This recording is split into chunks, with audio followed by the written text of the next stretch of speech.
Good morning. Hello. Hello. Oh my god, it's 7 o'clock. It's the time that they said that they would do the thing. Yeah. Yes. Yeah, I'm trying out a new angle for the Buffy cam. I put it on the shelf, well, on a drawer. And unfortunately, Buffy's not around. We need to see it. Buffy is like staring at us. Can you not see her? No. She looks so dejected. Hope she knows it's there. Oh, Buffy, how you doing? What you doing? Where you going? On the car. Aha! Morning, Amanda. Hello, Amanda. How are you? How you doing? Got some tea. It's the best. I'm sipping it. I'm sipping my tea. Sipping it. Sipping my tea like I just don't care. Oh, Buffy, Buffy, Buffy, Buffy. Buffy, Buffy, Buffy, Buffy. Ooh, Buffy, Buffy, Buffy, Buffy. Ooh, Buffy, Buffy. Is it too high? Is it too low? It might be too high. Oh no. I want to get it like full on her face. Let's see. Whoa, it's barely warm for you. It's awesome to have you during along with us though. Did you just say barely warm? Barely warm. Oh, what are you doodling? Me? No, Amanda. Ah. There we go. Let's try that. That seems good. Yeah.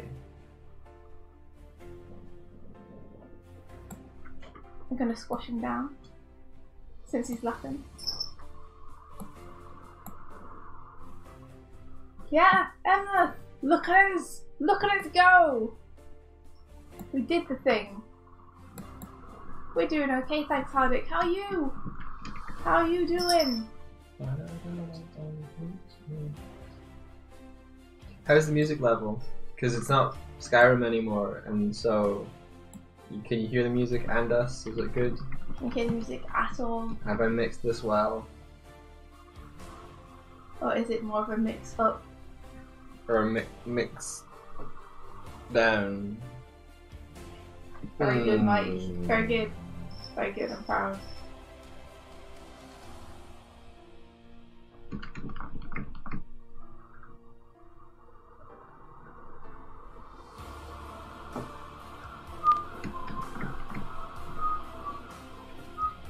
Ooh! You finished a 1 to 2 hour animation challenge thing. That's awesome! I think 1 hour animation challenges are a really, really good way to practice and exercise your skills. So what did you animate for it?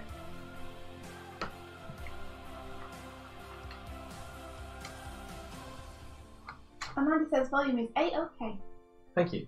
It's good to know. Okay, so that's at 35, and the actual volume of the video is about half, so we'll try and keep that for now. Doorway Story! Long time no see! Good to see you again! Doorway Story says, hey, would you support a pilot on animating with other animators? Well, we'll definitely support you in that, yeah. Yeah, what support are you looking for? Yes. You need retweets or like what can we do to help? The theme was carrots. Nice. Now imagine every disturbing thing you can do to a carrot. Oh no, but Hardick. There are so many disturbing things you can do with a carrot. You can build a snowman. Do you want to build this? I bet you didn't build a snowman, did you, Hardick?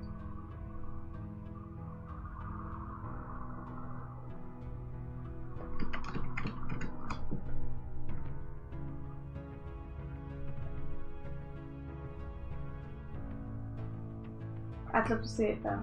You should post it somewhere. It's none of them. Oh, it's a wholesome carrot. Maybe you did build a snowman.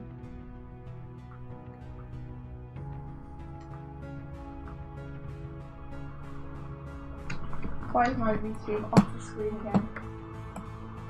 Every time. But yeah.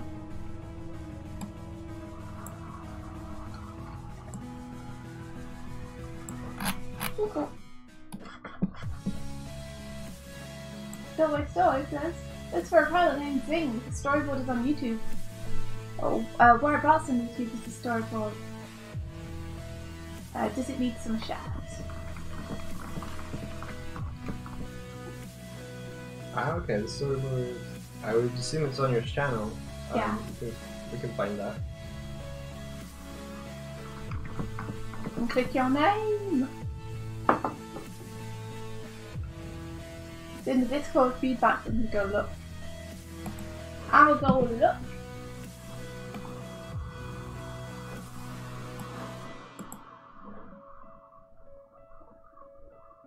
Yeah, it's such a great way to start the day. I know it's been silly for an hour in the morning.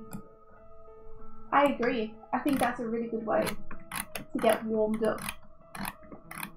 And also to just see how fast you can go, you know?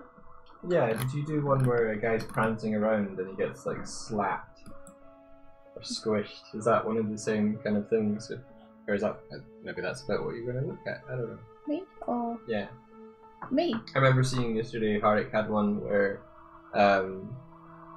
he had some guy like jumping around and then a big hand comes down and... Oh my god, Harik, this is amazing. It's a transformation sequence. Oh. It's beautiful. Wow, carrots really are powerful. I should eat more of them.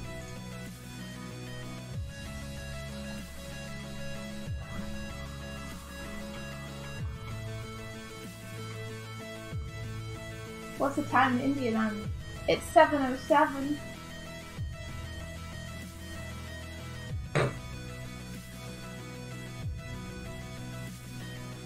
Whoa, okay. The thing was giant. What is it? Are you talking about another animation that you saw? That Yeah, that Harik did. Okay.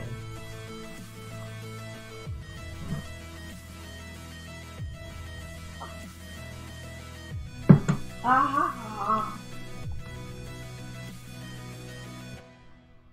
Oh, I see. You didn't ask me about my time. Gotcha, gotcha. Roger, roger. Roger. Ooh. Yeah, so three and a half hours ahead. Interesting. I'm scrolling up to look for this secondary Harik animation. There's a lot of good stuff in feedback. Wow, so much good stuff. Get Savio. Painting cool things. The landscape. Yeah. Yeah. Can't seem to find it, but I'll peruse properly later.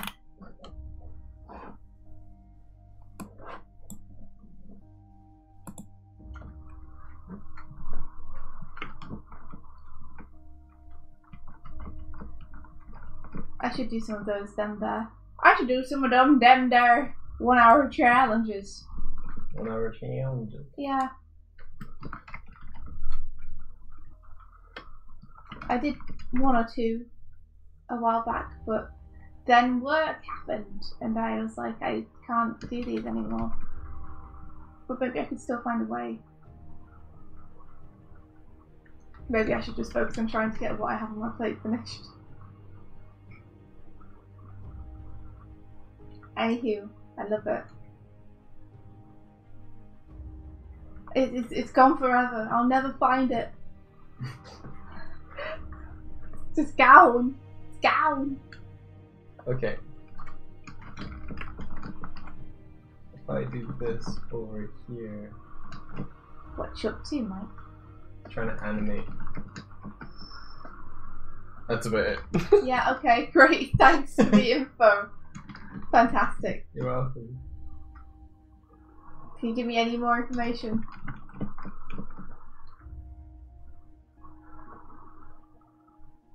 Ha! Wow. Can you give me any more information? I was trying to animate a glum and fill in space that needed to fill in. Fill in a space that it's going to fill in. Fill in a space that needed filling. Okay, gotcha. You're your little squashed glums. I love how they just like face plant. Yeah. They have legs, but they're just like flinging their faces directly into the floor. Yeah. Squash and stretch, y'all. I'll put on the leg later. Wow. Emma says, speaking of time, I was thinking the other day that it'd be cool to have a tweet go over 1,000 likes without QB Saturday, and then lo and behold, it happened last night. Congratulations! That's awesome. Honestly, I would think that your work would frequently go over 1,000. Yeah. Like, it's so good. I guess that just means I need to share it more. Go and find it.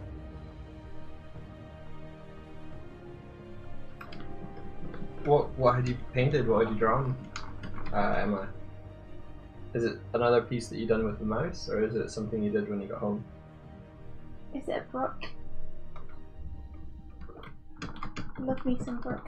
Oh wait, it was probably the Gravity Rush character, right? The colours on that are amazing, and the lighting's really nice. She's also just adorable because, of course, you drew her. So of course she's adorable. Did you see that, Mike? I did not see the Gravity Rush character, no. Okay, it was pretty recent. If you didn't want to see it, then it'll be in the peg bar, only a little scroll away.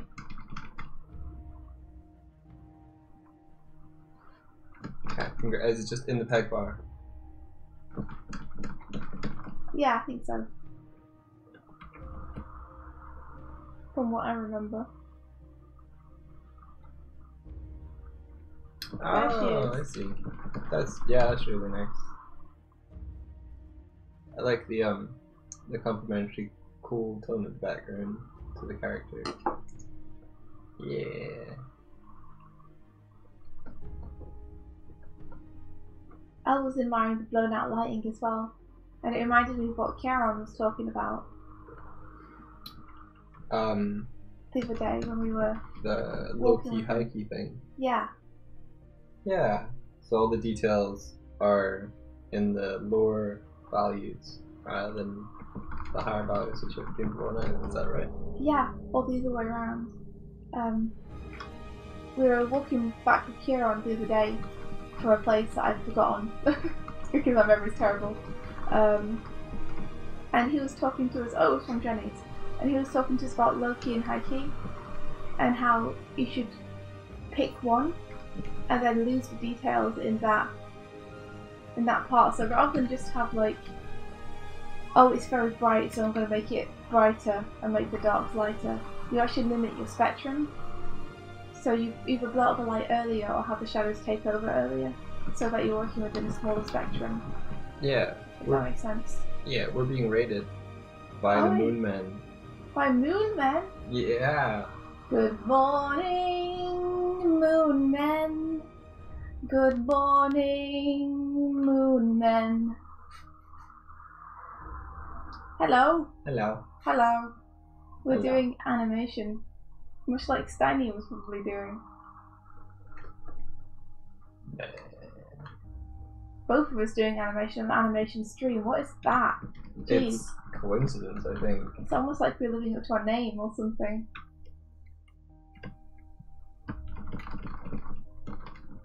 It's a really good song. It's a great remix of it on YouTube. Wait, is that? Did you say "Hello Moon Man" is a song from Rick and Morty? Yeah. He got gorshed. Cool. Well, why were you gasping at me? Is that the episode where it's like a talent thing? A talent thing? No, that's the episode where Morty helps save a moon man because he wants peace and love. Yes, of course. Okay, I'm with you. But his idea of peace and love aren't quite the same as Morty's. Do you know who plays that character? Yeah, Jerome. Yeah. From Flight of the Conchords. Yeah.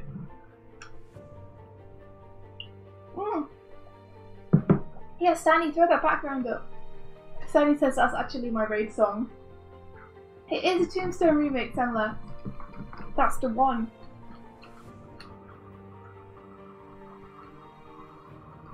so catchy. It has no right to be as catchy as it is. It really doesn't.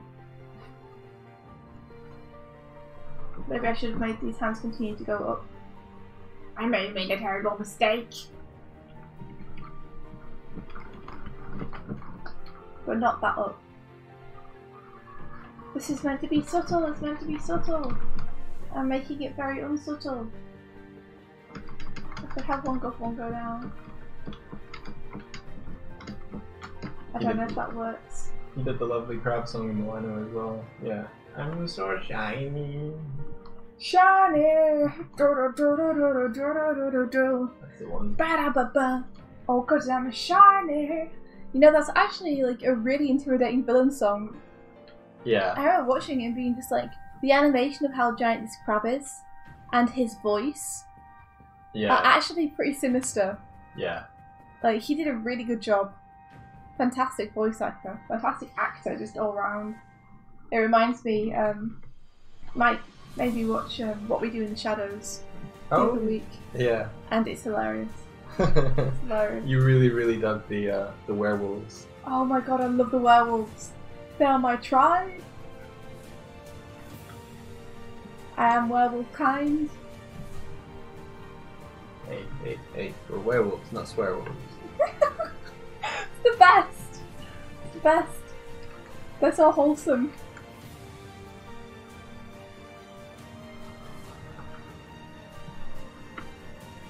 If you can try.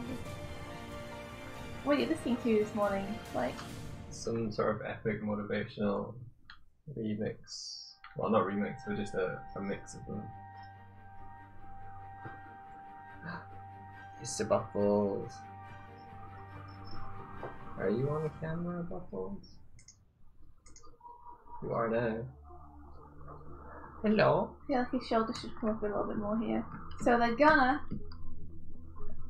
What you gonna do when your shoulders need to raise up? You're gonna raise them up. What you gonna do when you have your mouth?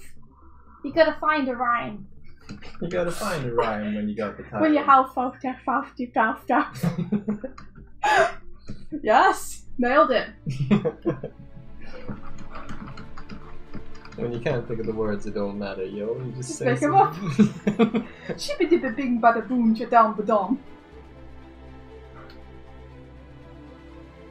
You can express with sound alone. Help them off to jump off. This is why I'm an artist.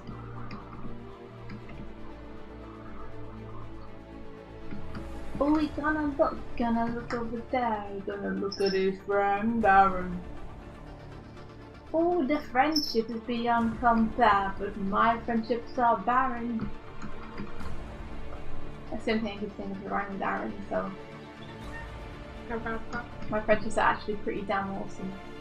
Did you see the latest, 10-minute power hour from the Bronx, right? I have not. What did they do? They Play-Doh.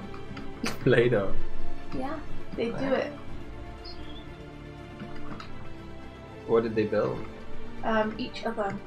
Oh no, did they have those like weird plastic like molds and things where they could like squish the Play-Doh through and make Dan's hair? I'm sorry. I think they did actually, yeah, but if they had them, because I think Dan used it, if they had them they didn't use it very much. Oh. Look at these weird eyes in the wrong place.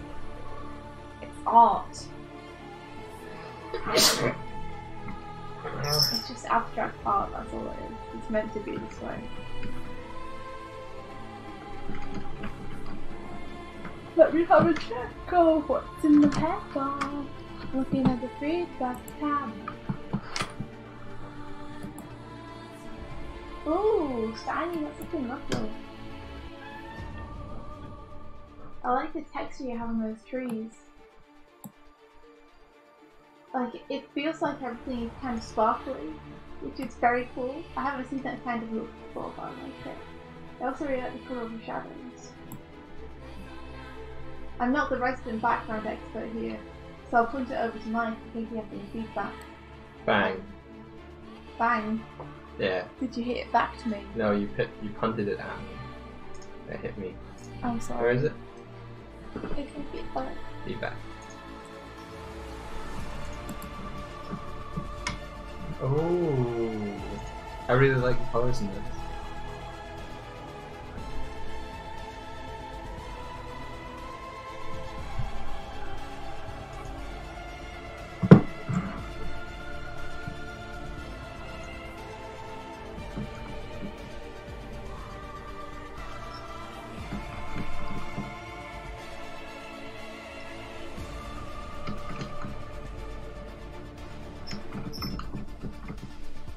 So Wednesday, A, what you guys up to?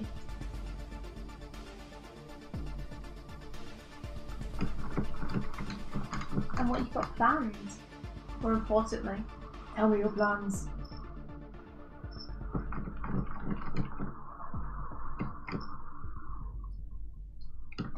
I'm just opening his eyes, so I want to be more contrast with the next frame, where he scrunches down again and closes his eyes.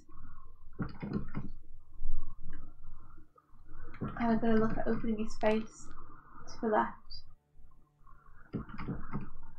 To Aaron. So you see how I have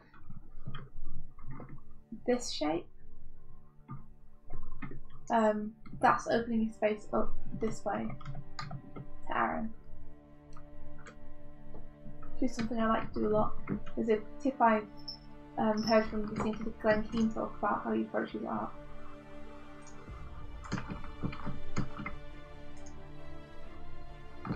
That stuck with me because I was like, that's a great tip. I'm using that now all the time. Because symmetry is the killer.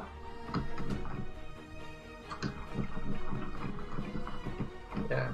In terms of your environment piece, Steiny, I think you could probably, as you've done with the trees, or the I'm going to assume these are trees of some description, you could probably push. Oh, Okay. that's not what I wanted. What's wrong? I'm giving you some food. What's up?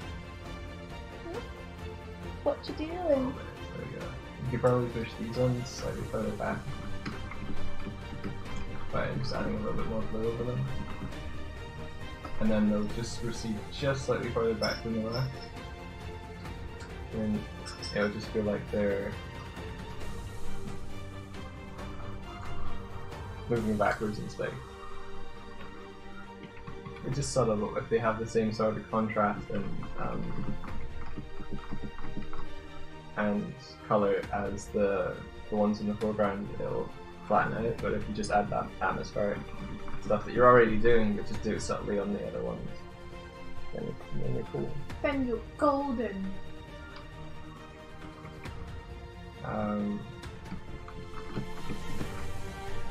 Looks like your light source is up here. It's cool. You might need a cast shadow down here maybe, or to continue the theme.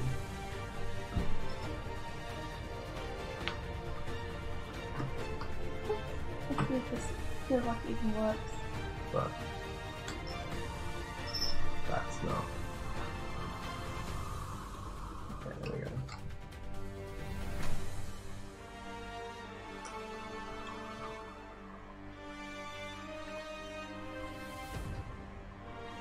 Cat, you hiding?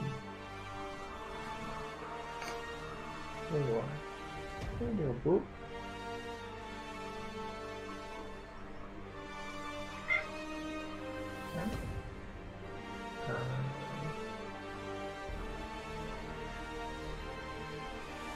Yeah, I really like how the light is catching and glistening on this surface here. It's really nice.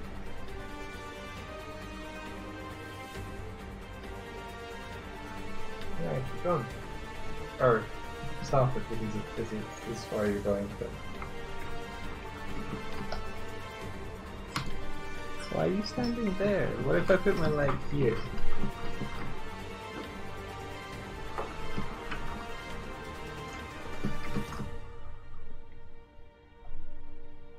The music is a touch loud now. Goddamn.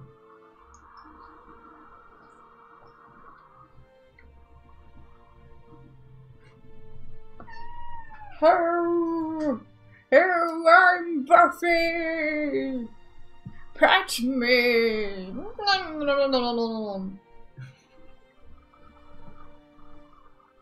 Aww. You enjoying these sweet pets, my love?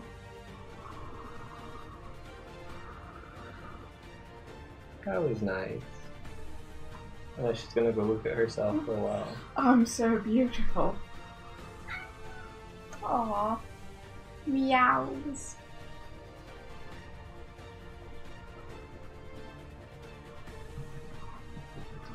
Let's do a big anticipation frame, one frame before it, because I like doing that kind of stuff.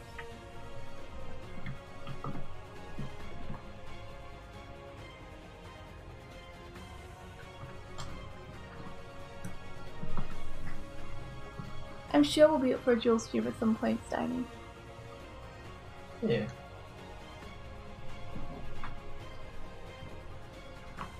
Take care, dude. So adorable. Gosh darn it. Gosh darn it, guys. Did she knock the camera? She just knocked the camera. Did she? I'm sorry. I went, Buffy, did you knock the camera? No. I just went, I'm sorry that Buffy knocked the camera. It destroyed your masterpiece. I know you spent so much time on it.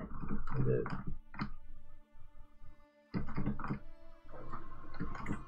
What's it like? And you can try. Aww.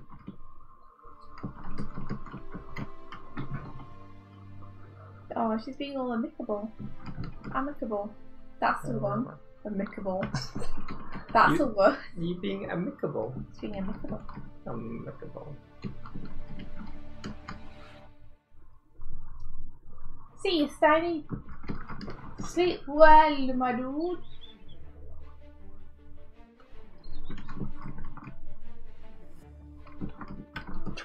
High five. High five. High five.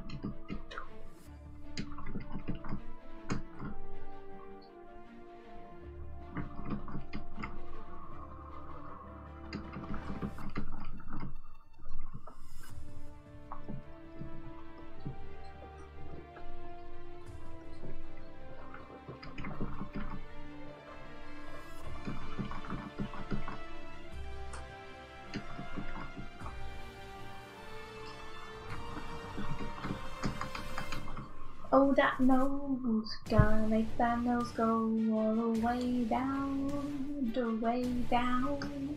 Oh, that nose, that nose.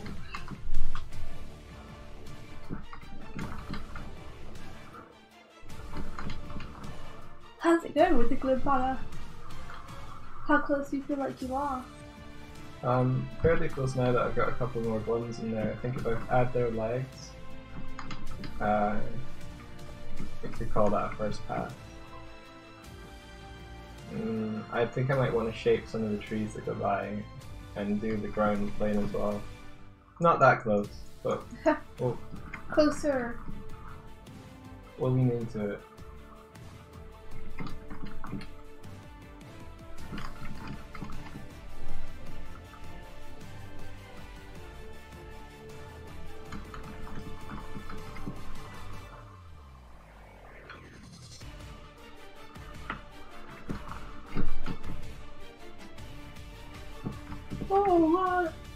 Oh, I'm sleepy. I should have gone to bed so late last night. How much later than when I went did you go? Not very late. It was just like, it was like 1:45 or something. And then we got up pretty early today. So I'm a little sleepy. What? Roxanne got robbed last night. Whoa, what the heck? Oh my god, are you okay? Is everyone alright?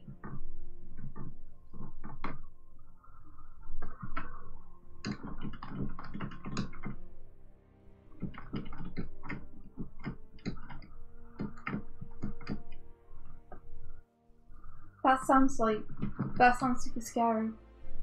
You're good. Good. Good. It's the most important thing. What happened?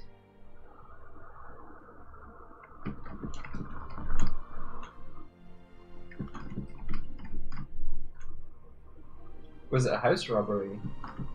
Like, did you get burgled or was it like... Oh, the guy took some canned goods and instant noodles. Maybe it was someone who was homeless and needed food or something. Yeah. Seems like an odd thing to steal. If they were looking for money. Yeah, it might be someone that yeah, doesn't have their own home and stuff.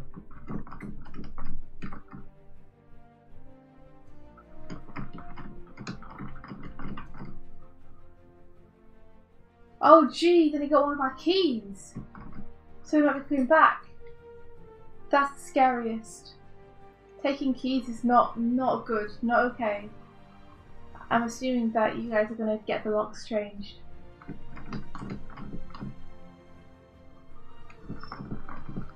What a weirdly creepy thing to take. Kind of. A key. See, the scenario playing out in my head is that you're able to talk to this person and see if you can help them. Well, maybe. I don't know. No one knows what kind of person they are. Yeah. Only that they would break into someone's house and then take one of their keys so they can come back anytime they want. Yeah.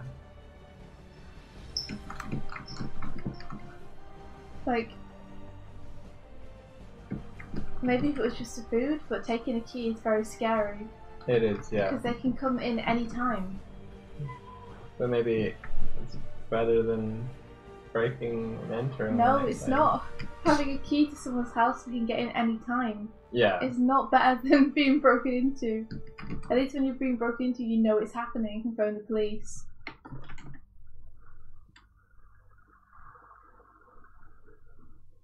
Wow, it happened around 3 AM and I was actually still up watching Game Grumps. I feel like it was my fault for not hearing him.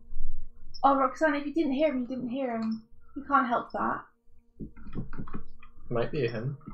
It must, yeah, that's true. It could be her. Sounds like a very silent break-in though.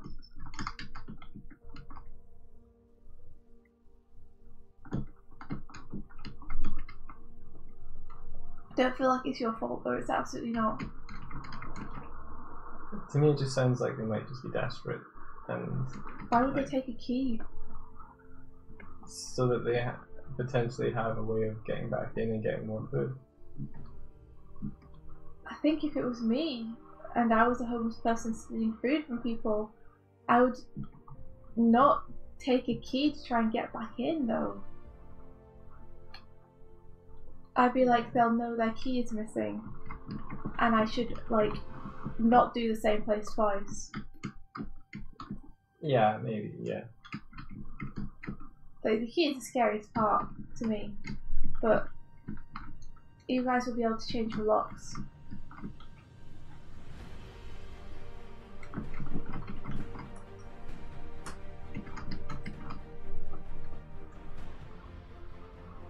I mean, if it was just food they took though, hopefully it's just that there's someone who really needed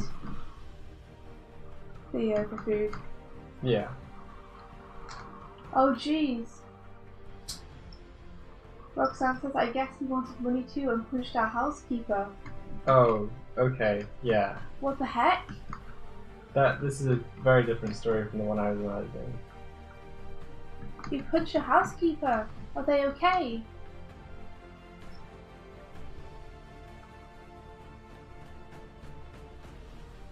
But he ran away. It's scary because our house is literally in the middle of the forest and we don't know what's going on. Yeah, Roxanne, like my thoughts are with you. That's really scary. I hope your housekeeper is alright. Did the housekeeper try and stop them? This kind of sounds like the first act of a movie. Yeah.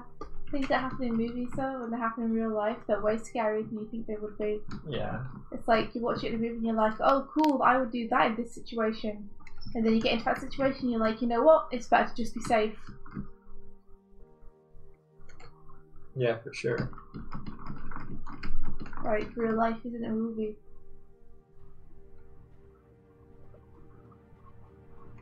She's fine now though, they're on their way to the police.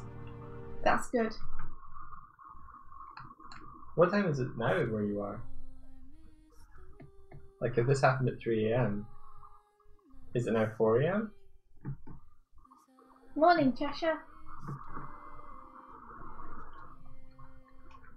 We're okay, thanks. We're just hearing scary stories. Roxanne's house got broken into, so we're all being slightly freaked out by the thought of the house being broken into. How are you doing? It's 2 PM. Oh, okay.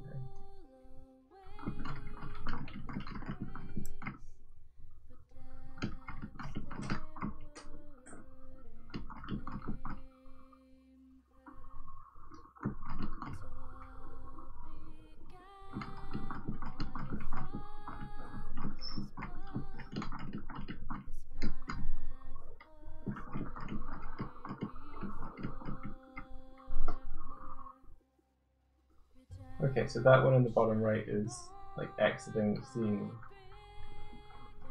No, sorry.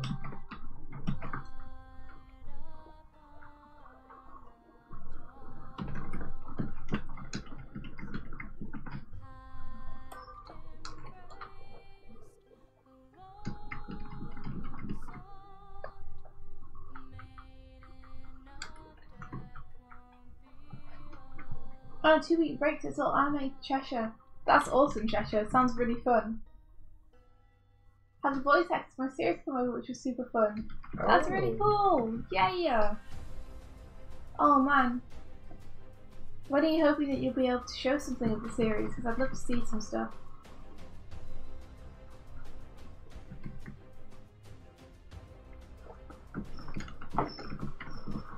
Yeah, Tibbs also had a similar incident. So, sounds like a very bad time.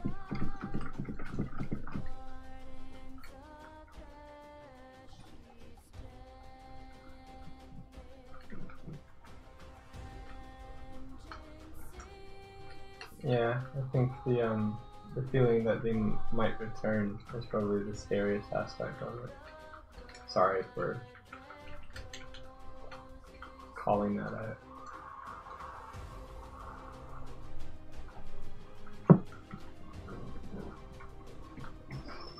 Yeah, Cheshire, I guessed it would probably be a while. Damn. Why does animation take so long, huh? Hey Ali. Yeah, Roxanne, I'm glad that you both are okay. You and the Tibbs. Aline! Good morning! How are you, Aline? Hello. Hello. Hello. Hello. Salut. Ça va? Très bien. Not you. Aline.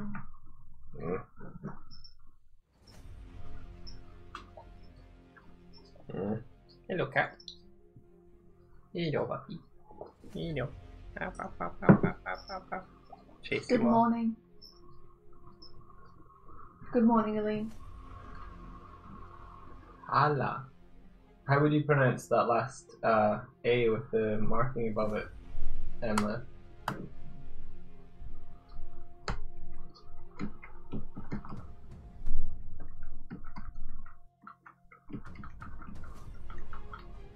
feel like I could have a more extreme frame here.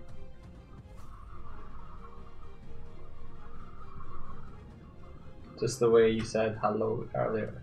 Hello. Hello. That's cool. Hello. Hello. Teach me more Swedish and hello. Hello. Hello. Is that you trying to talk Swedish? No, he said like so hello kinda. Hello. That's I'm doing it very badly.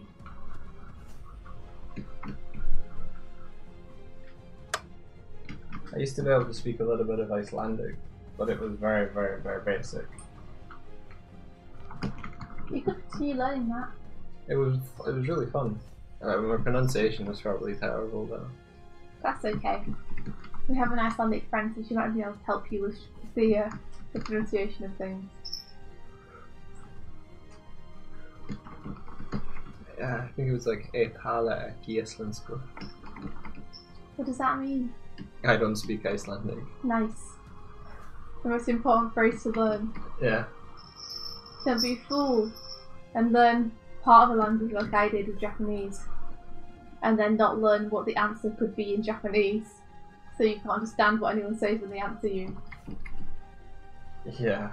But I asked how much something was in Japanese, and they answered in Japanese, and then I was like, I don't know numbers. That moment of logic there, you're like, I think you expected them to answer in English. I don't know why. I was like, I want to get like this really good Japanese pronunciation and like ask someone in Japanese how much it costs, and then of course they answer in Japanese either because it's good or more likely because they're like, oh, they're making an attempt to speak Japanese, I should help them by answering in Japanese so they can like practice and see if they understand. And I was just like, I haven't learned numbers. I have no way to translate what anyone is saying to me after this. Arigato. I hadn't thought of the next step in that event. You were like, I did it! Wait! No!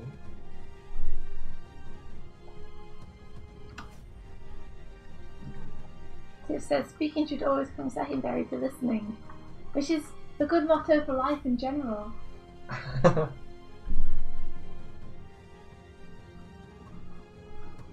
That's true. Yeah, I mean it was like, oh, I'm sorry. Can you tell me in English? I'm glad that I at least know how to say in Japanese, so now I just need to learn amounts in Japanese and I'll be able to actually ask the question.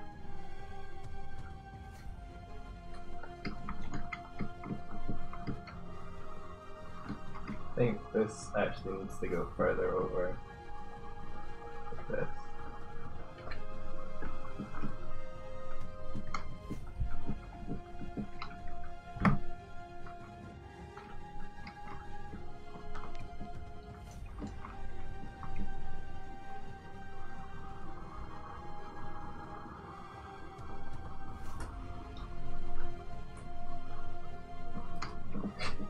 Each, ni, san, shi, go, look. Alin's teaching me how to count. Roku, isn't it? Hachi, Nana. Yeah, something like that. I forget what 10 is. I'm trying to remember. Each, ni, san, shi.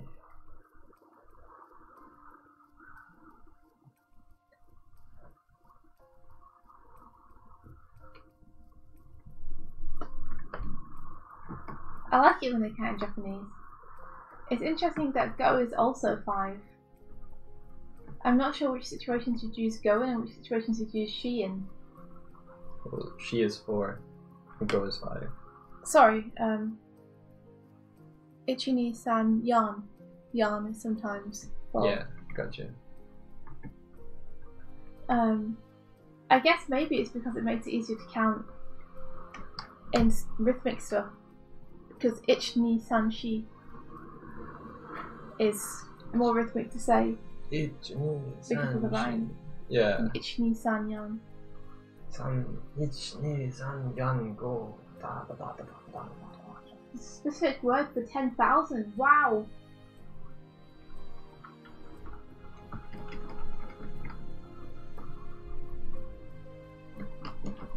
Depends what you prefer. That's so interesting that you can just say either in any situation.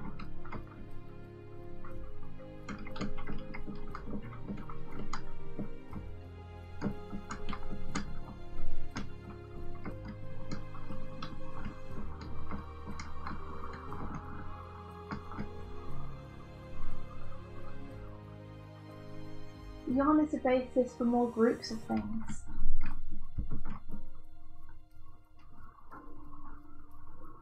Like if you're going to say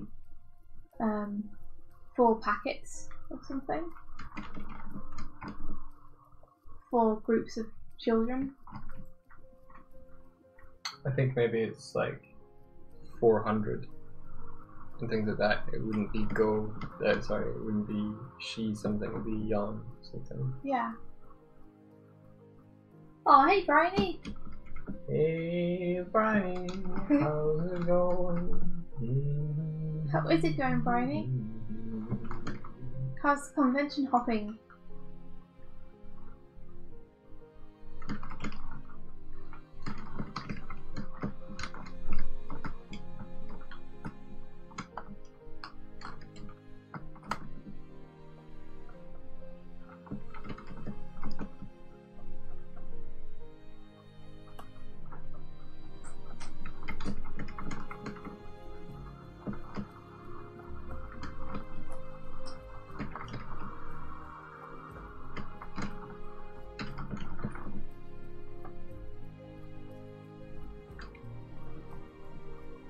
You take more art for conventions. What kind of stuff are you doing this time? This time round? A tiny comic? That's awesome, that's adorable. What's your tiny comic about? Tiny things. Is it? I don't know. Tiny leg.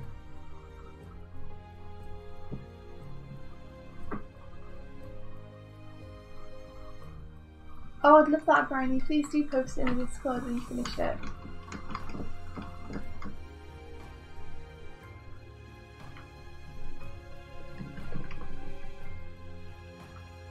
Oh, it's about a little frog girl travelling for the first time. I remember you talking about the premise for that. It sounds adorable. Little frog girls in my jam. Are they? Mm-hmm. They're your favourite? Mm. I drew a frog girl once. Did you? Yeah. Do tell. In the Death of a Metaphor storyline, Frog Boy was from like a group of people. So there were male and female frogs. So I drew a female version of him. I see. Yeah. Was his actual name Frog Boy?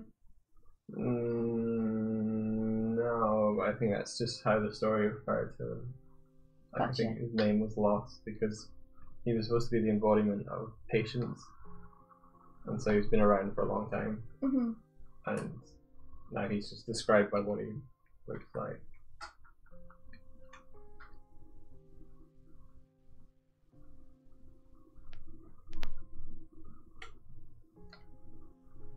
I always liked his cloak. Tib says, I like the new layout changes, Doig. You're going to keep it updated to the latest thumbnail. Yeah, that was the plan. So at the top above your screen, there's a clip of Dan and Aaron from the thumbnail. Oh, cool. That's a good idea. Thank you. Oh. Try to have good ideas sometimes.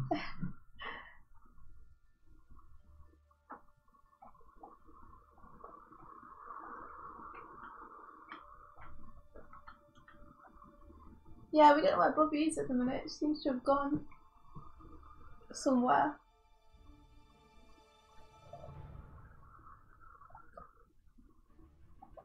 Probably gone to nap upstairs. Have a snooze. Maybe I should make like whatever I'm working on be the background to the chat as well. I don't know. Mm. I think we should keep the chat plain, so it's easy to read. Yeah.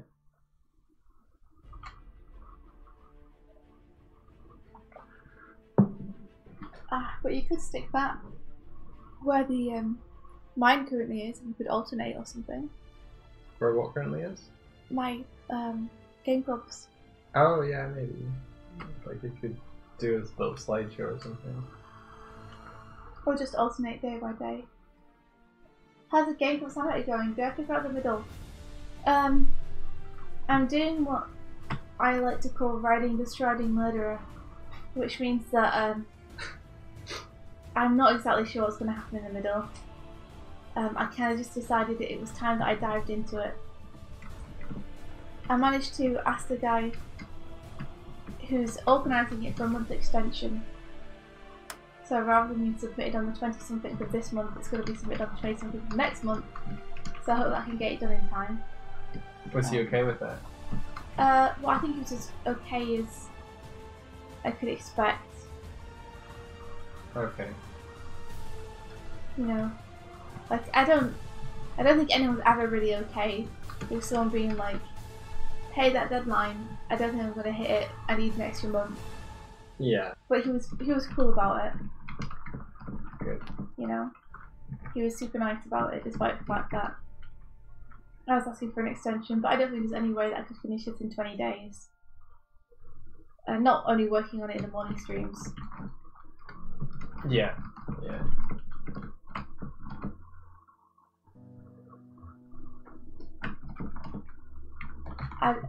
What I'm doing to his head is not what I should be doing to his head. That's more like it. I want it to be subtler, because he would still keep himself hunched over if he's just heard something that's a bit scary to him.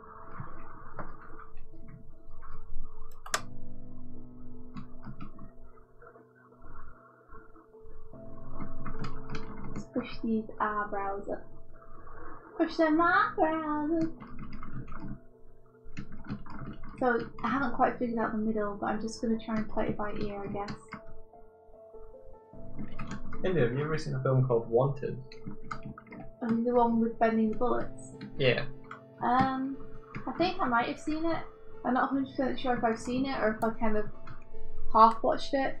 Yeah. I think I have. I think it has been on, but whether I've seen it from the beginning to the very end.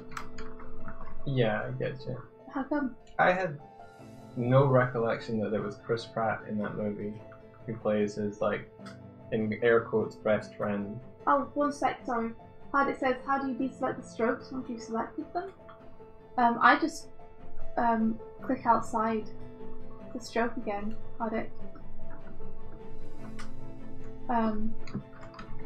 If you mean you've accidentally turned strokes on, press K and they'll turn off. Sorry, Mike. Carry on. Yeah, I had no idea it was Chris Pratt that played the role of his best friend. He's the main dude from Guardians of the Galaxy. Ah. And Jurassic Park, I guess. Jurassic World, sorry. Yeah, Jurassic Park and Jurassic World. Not the same franchise, I don't think. No? Completely different things. Oh, man.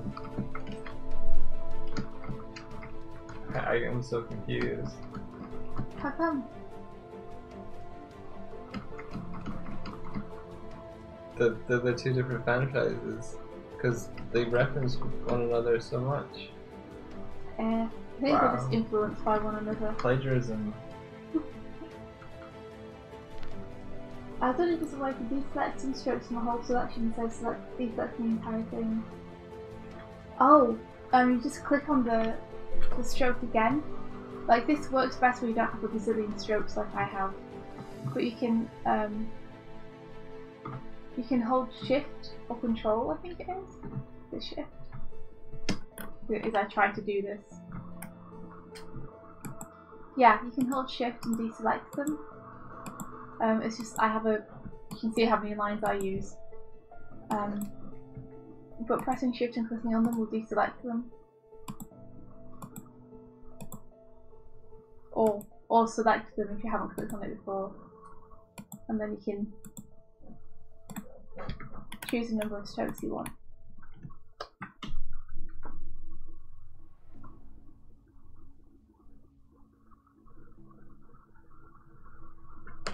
You're welcome!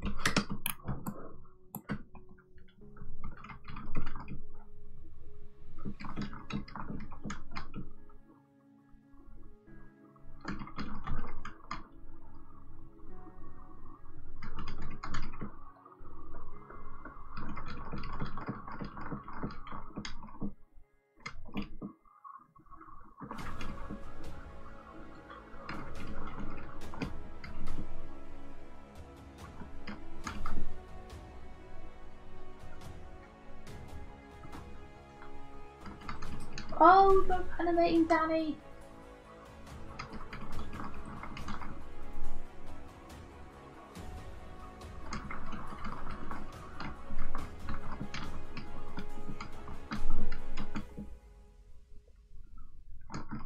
Now don't you know that we are cool as fuck on the inside? I love that song.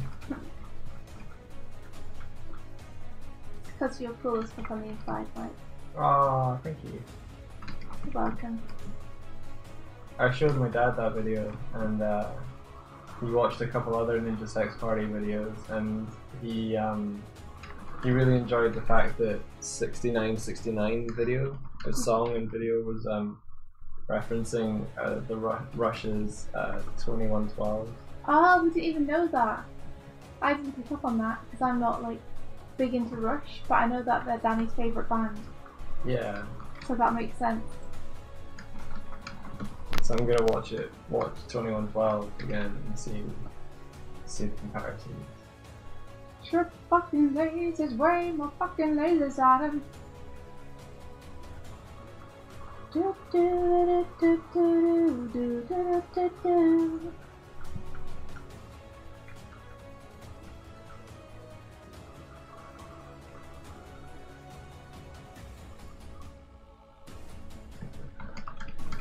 So good. It's a really good song. It's super catchy as well. I love the moment where it picks up. It starts with more of a rock ballad. It's so good.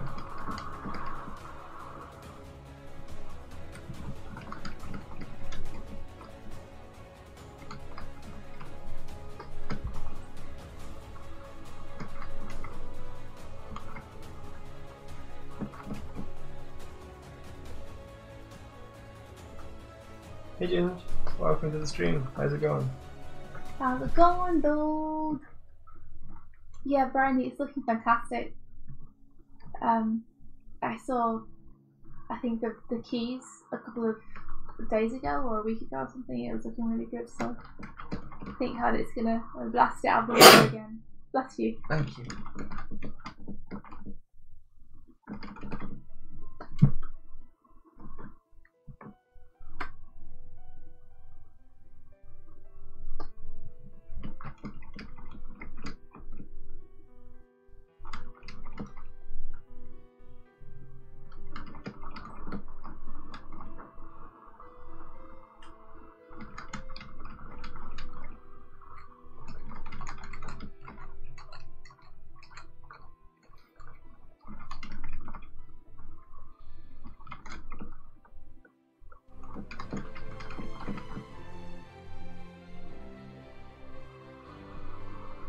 Thanks, Tibbs.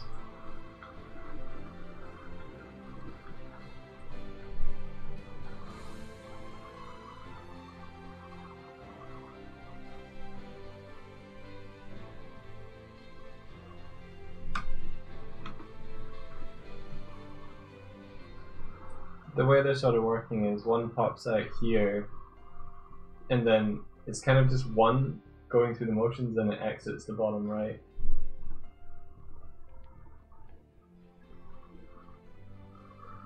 Whereas the main one is sort of just looping and repeating.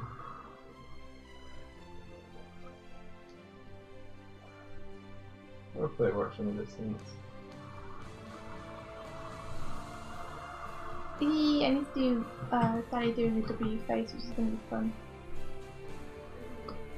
Shoot the fucking lasers away, we're fucking lasers at him. Oh no, I've got tangled in my wires. Too many cooks.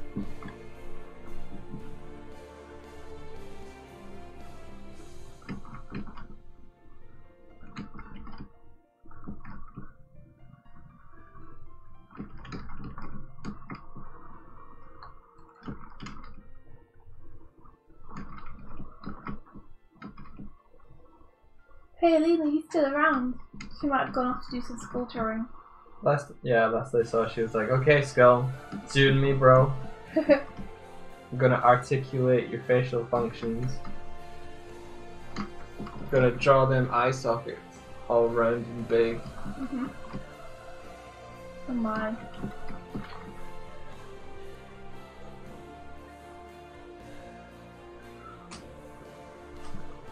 Let's see, Indeed, you always try to get the mouth shapes corresponding to the alphabets they're speaking. Like when you talk about W shapes. I'm not 100% sure what you mean.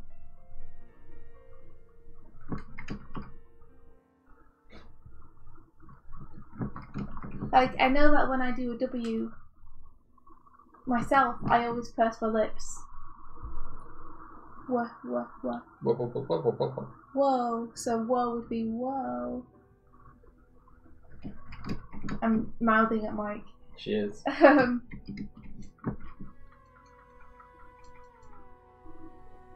So when I'm doing this thing, that's like my go-to. Tim's favourite alphabet is Cyrillic. Cyrillic. That's what I said. I like paint. I like pint. Well, Cyrillic. I'm sure that Tim has talked about Cyrillic alphabets before, but I don't remember what they are.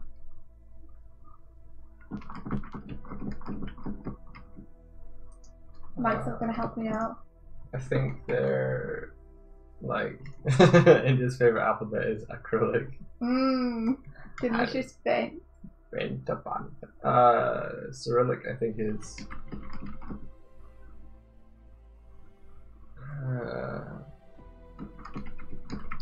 I'm gonna guess that it's sort of like, you want to say it's like Middle Eastern or like an origin language or something. I'm gonna look it up. Okay. Usually you hear it in reference to like, dude, can you read Cyrillic? And it's some sort of librarian type thing. Like, see you, Barney. Thanks for stopping by. Good luck with your little comic book. I can't wait to see it. It sounds adorable. Thank you. Cyrillic alphabets. Early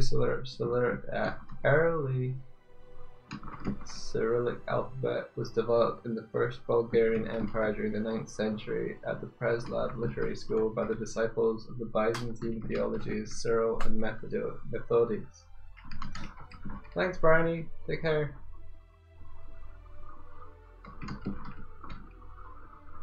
So yeah, not Middle East. Southeastern Europe and Northern Eurasia.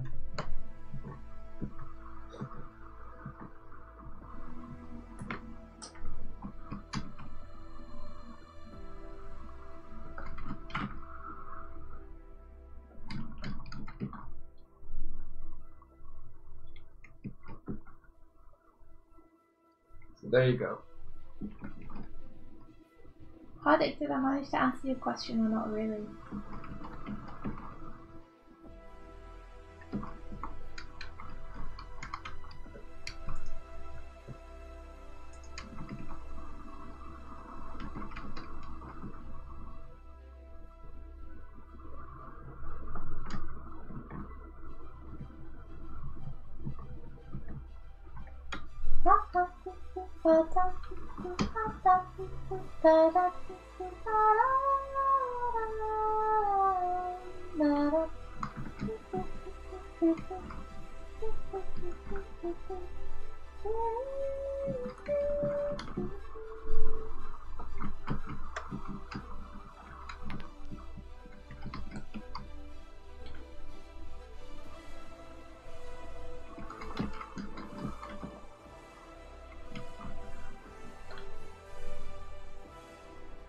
Yeah, it's the alphabet used in Russia and those kind of areas. Oh, I've seen it then. Yeah. I definitely can't read it, but it's very beautiful. Like, I really like how kind of square and flat it feels. It feels very designed.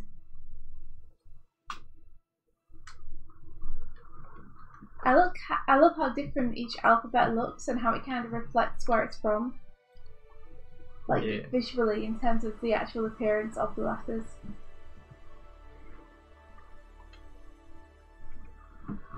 Wow, it can represent way more of the sounds we use in the English script.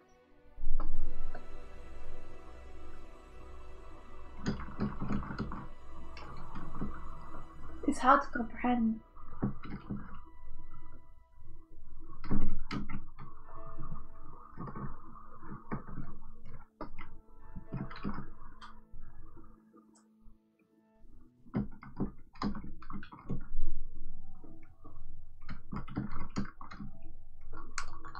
Hey, good morning, Rabbit. Hey, Rabbit, good morning. Tibbs is teaching us about Cyrillic. The more you know.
You can always learn it later, Tibbs. You're learning so much other stuff.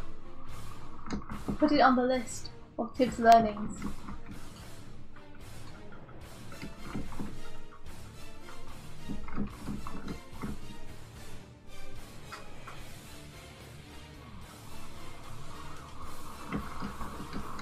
Your friend Nick sounds pretty cool.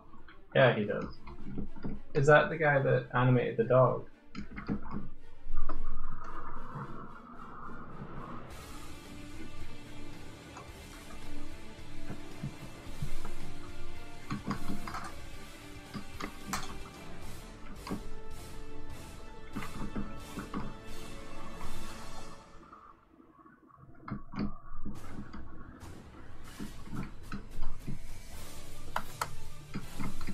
Yeah, it's the dog boy. It's dog boy. Very cool. So what other language did he get you to learn? I'm guessing Japanese. Oh. I wouldn't think kids would need any encouragement to learn Japanese.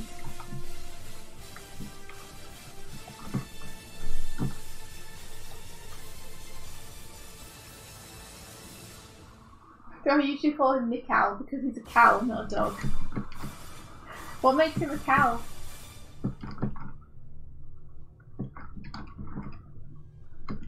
Do you like to eat grass? Is he always grazing into your eyes? Oh my god!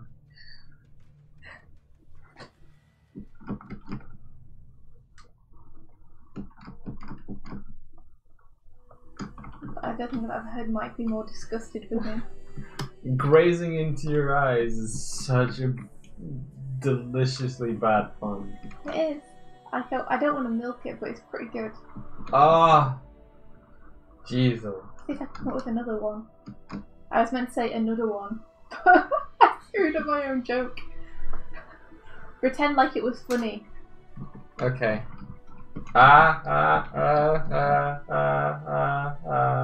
Thank you, Robot Doig. It was very convincing.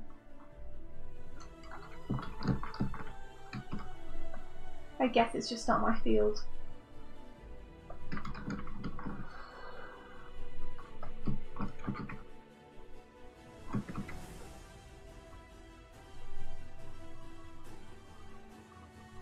That's awesome! He learned German from watching cartoons when he was 8 and now lives happily in Germany. That's really cool! Wow, he really learned German from watching cartoons. Yeah, I guess you're basically doing the same thing with Japanese, aren't you? Since you're watching anime and then translating it. Yeah. I have a doujinshi I want translated properly. I tried to do it with Google Translate, but Google Translate couldn't handle it. Was it too raw? Yeah, I guess it was just too romantic for them.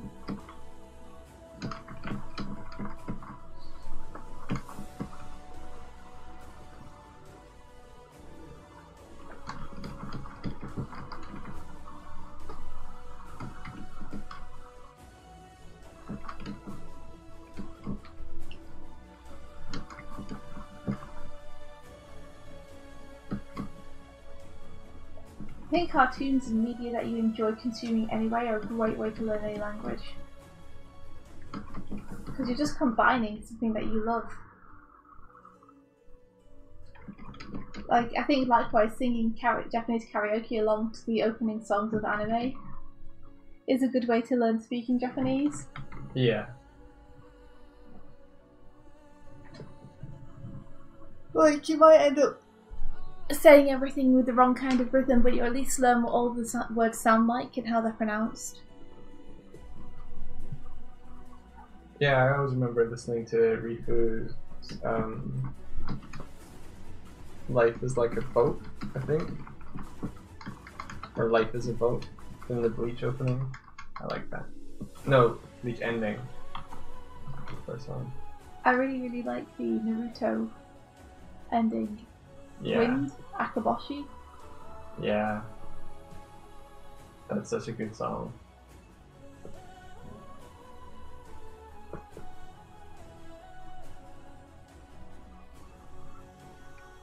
They're just going for more of a hybrid method than pure input theory.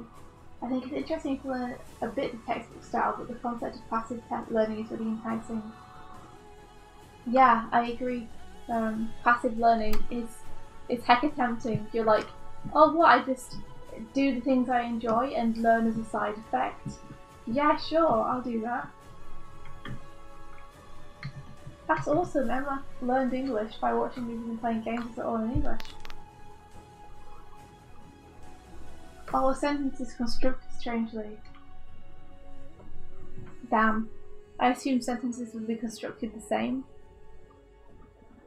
In different languages? No, in Japanese. Like if you listen to someone speak versus listen to them sing a song, I assume sentences would also be constructed the same, but just that the pronunciation would be a little bit weird because they would be saying the words to a rhythm.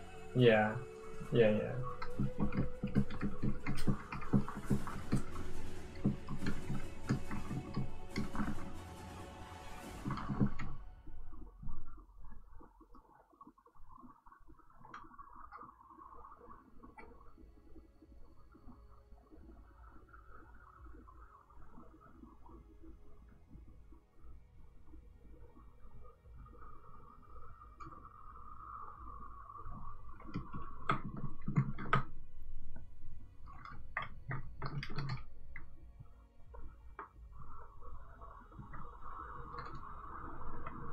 I think your English is really good.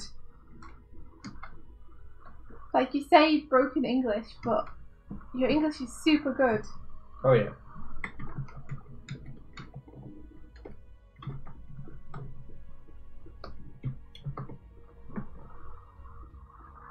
So it's in Japan almost like if someone learned English from poetry. That's interesting.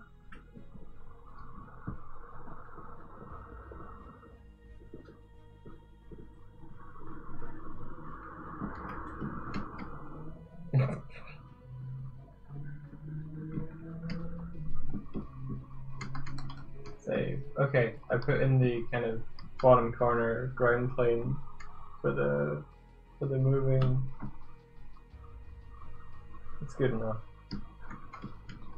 Is it though, Mike? Yes. Oh, my foot is on my knee and it is now dead. Is it okay? No, I can't feel my toes. Oh no. It's You're broken. gonna have to amputate. It's broken. It's broken. Mike was lying on the floor yesterday and I rolled over his arm and then he spent like the next 10 minutes exclaiming it was broken. You didn't just gently roll over my arm. You like landed on it and then rolled off of it. You know, your arm was fine though, wasn't it, Mike? No, it was broken. I know this because when I started poking you, you grabbed me with the arm you said was broken.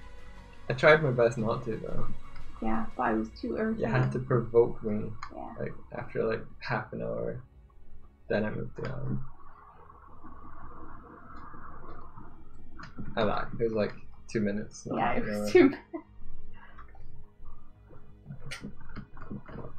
Wow.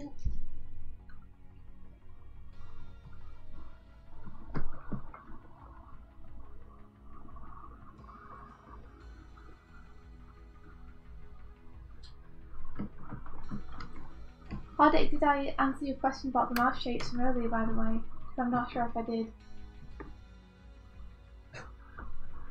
I'm always surprised when I hear Steak Robot talk because, well, I think he's also Swedish, but his accent in his accent in English is very American. That I didn't realize when I first heard him. Oh, that he was Swedish. Yeah.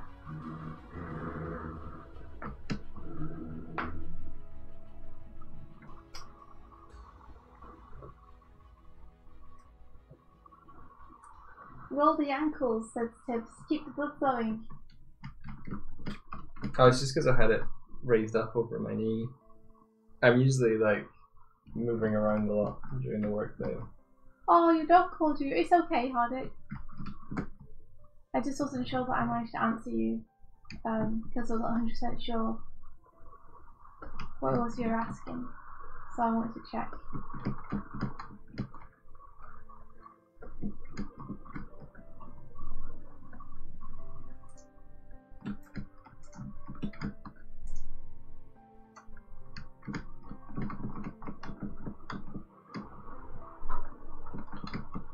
Whoa, whoa, whoa, whoa, whoa, whoa, whoa. I've given him such a small noggin. He's got the smallest noggin and the biggest chin.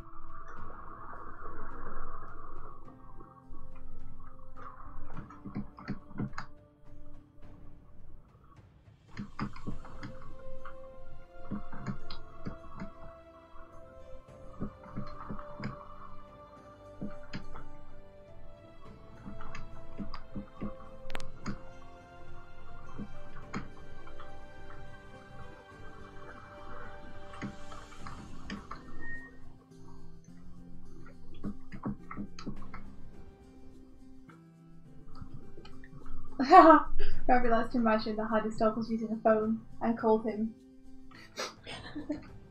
And also, hey, how have it?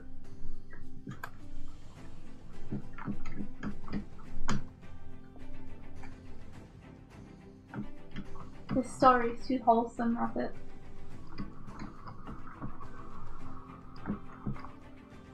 How was everyone's day yesterday, by the way? Did you all have a good Tuesday?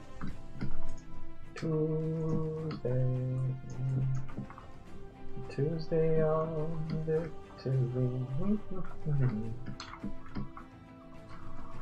That's me wishing them all victory in their Tuesdays. You'll be happy to know that every single day that Mike has exercised, he's exercised in his Clones Are Not People t-shirt. Oh yeah, it's so comfy.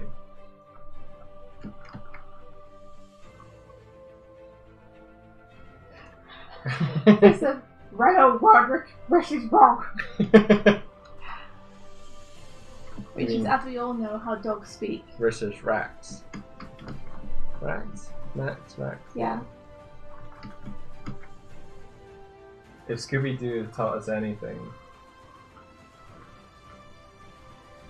Yeah, when I was asking Aaron to what this audio, he kept talking about how you wanted W-shaped mouth. Yes. W-shaped mouth to me is a very small ooh.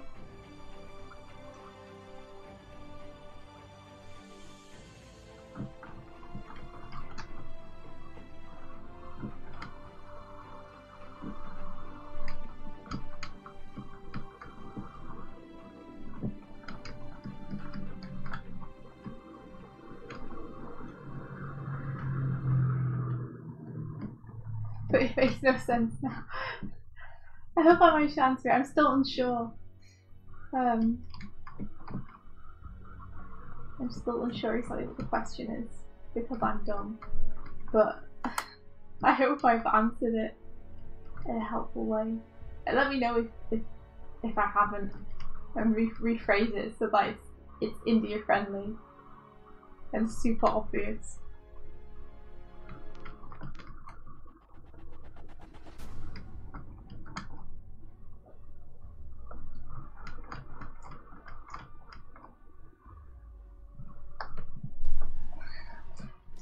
It's okay, Hardy. I am a dumb person.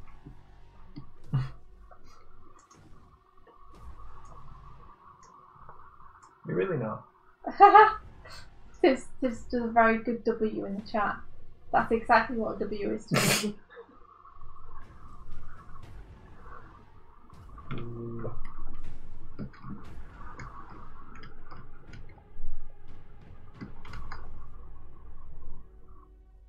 Make the lips and go hard. Sorry, I almost called you Hardic Rabbit, but I meant rabbit. I just Rabbit, noticed. that is a strange mouth shape. Sorry, Mike, what did you notice? I just noticed that Rabbit said Doig, but then I scrolled down and it was like, wow, nice. Nice. Yeah. Maybe he's impressed with your animation skills. No, I think it's the fact that I was wearing his t-shirt. Oh, that's pretty cool too.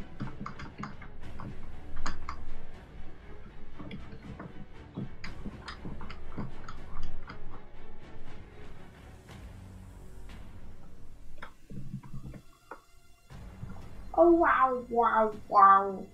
It's a good impression. No, Doig. I am impressed.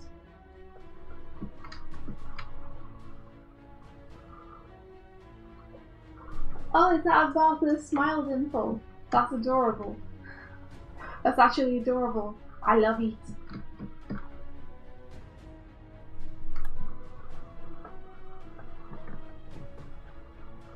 Tibbs, you look like you have a flower in your hair.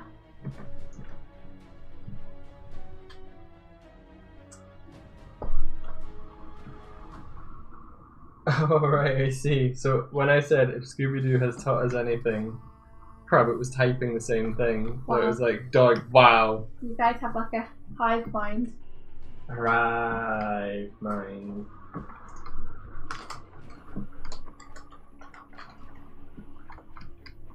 Bears and rabbits think alike, I guess.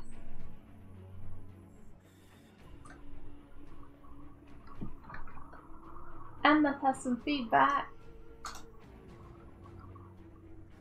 Aren't the trees closest to the gal going by a bit too fast?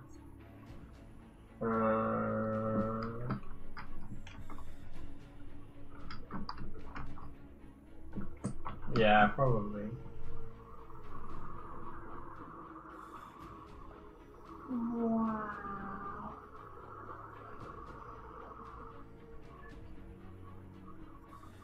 Yeah, they speed up there, don't they?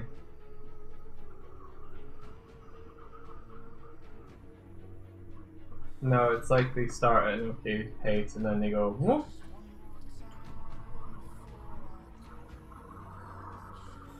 Wow. I'm sorry, I don't mean to keep going wow, but that's what Danny's saying. Right. So I'm okay. trying to get the mouth shapes. I'm sorry, I realised suddenly that me sitting and going wow wow wow over and over again. Wow wow might have wow. sounded it weird. Sorry. Okay, yeah, let's see if I can fix that.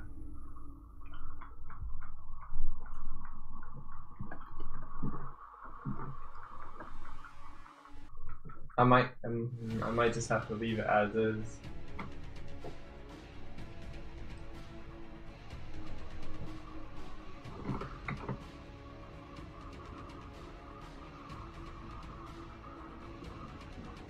Oh wow wow! Stretch, stretch, stretch. All these faces in the chat. These handsome, handsome faces. Tibbs, I can't tell if yours has like half-moon eyes because their cheeks are pushing their eyes up, or whether they have round eyes and dark eyebrows. She's turned to Owen Wilson. Oh man. I wish I could do a good Owen Wilson impression. Wow, my nose is broken. Wow. Oh man. Someone make an Owen Wilson face in the little face emoji things.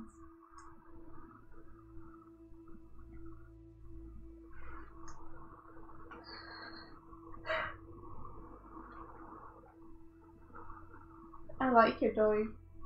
Wait, what?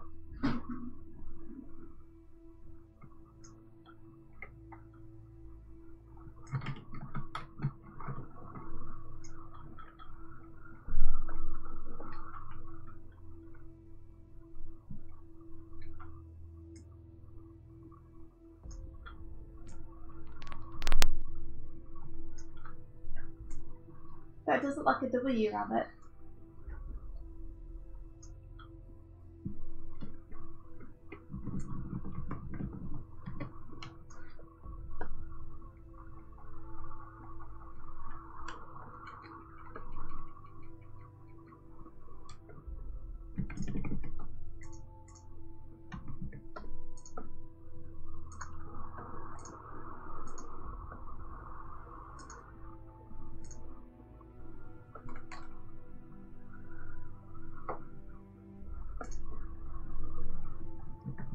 Whoops.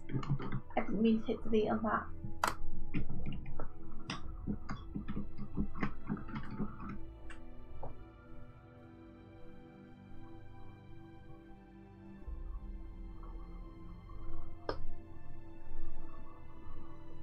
Whoops.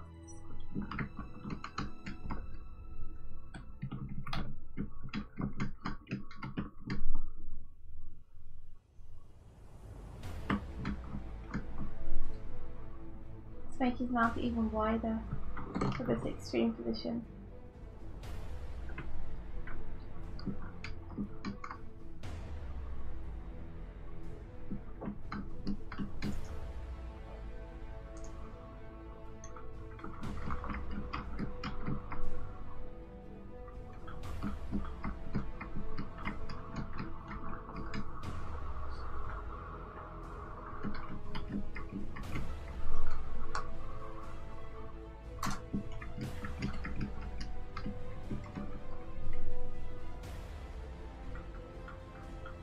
Wow. So where's the wow end? Not until like here, I've got loads of time. Cool.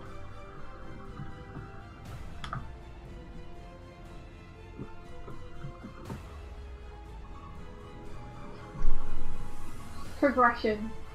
I like it.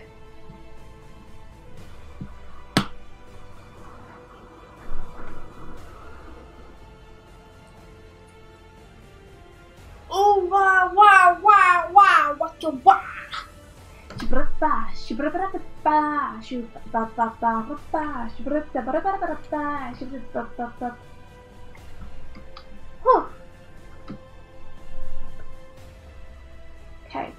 I've had his face go up, gonna have his face go down. Set a little bit into position, you know? Have fun. Fighting to sleep, guys. Fighting to sleep.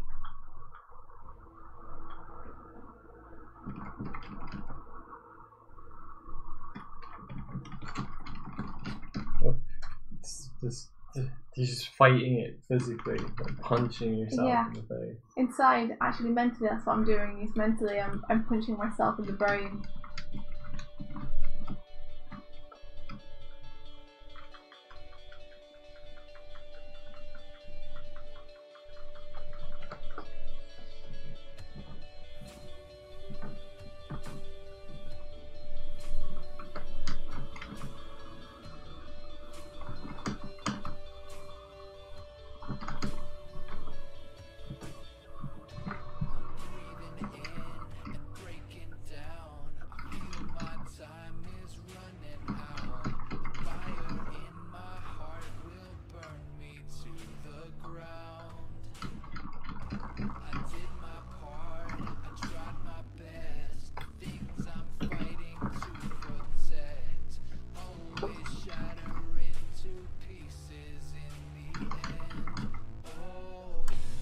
All these faces.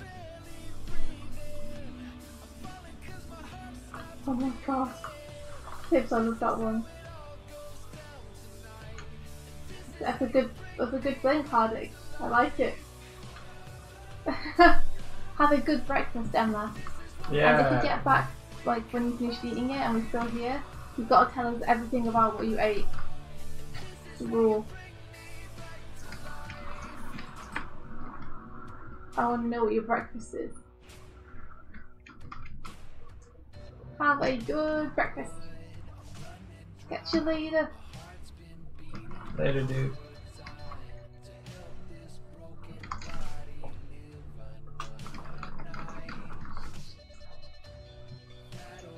I wouldn't like go anywhere. Oh, okay.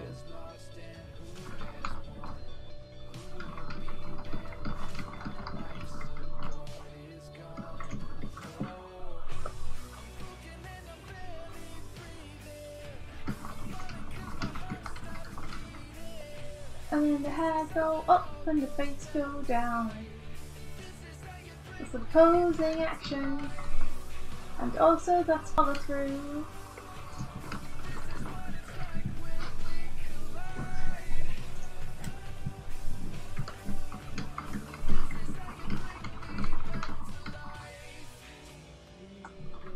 Secondary action is such a weird principle to me. Like, for the longest time I thought secondary action was follow through. Like, I thought that, Oh, I see. say a character's hair trailing behind them as they run was secondary action. Right. Wait, maybe I think that too. Yeah, no, it's not. Secondary action is like an action that a character is doing at the same time that they're controlling. Like, hair trailing behind a character isn't under the character's control, it's just following the head. Right. Like, it's just being affected by the main motion, so it's follow through. Secondary action is like, say, a character talking to someone while they're fishing in their pocket for keys. Yeah. So the secondary action would be them fishing in their pocket for keys. No. No.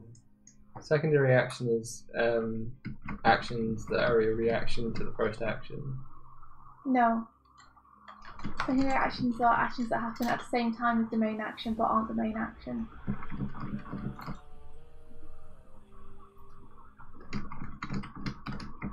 I'm sorry, the keys was a bad example.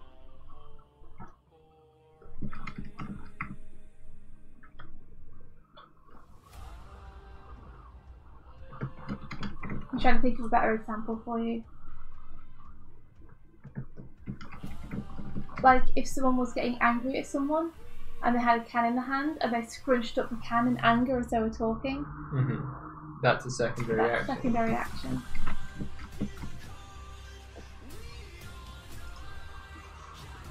Aline, I'm sure you tried your best.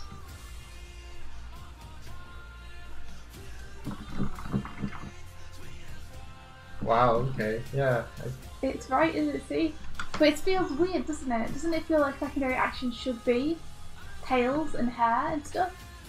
Because just saying that stuff is follow through doesn't feel like it gives it enough credit. Like, because it's an entirely different action a lot of the time to say follow through from an arm when it's thrown something.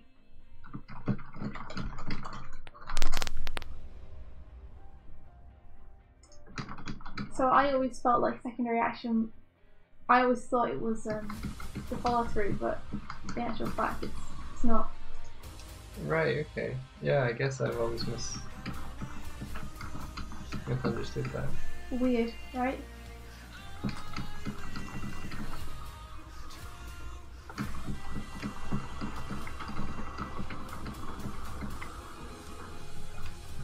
Maybe it's because in examples that Richard Wogan gives, he's like, and then there's a secondary action on the follow through.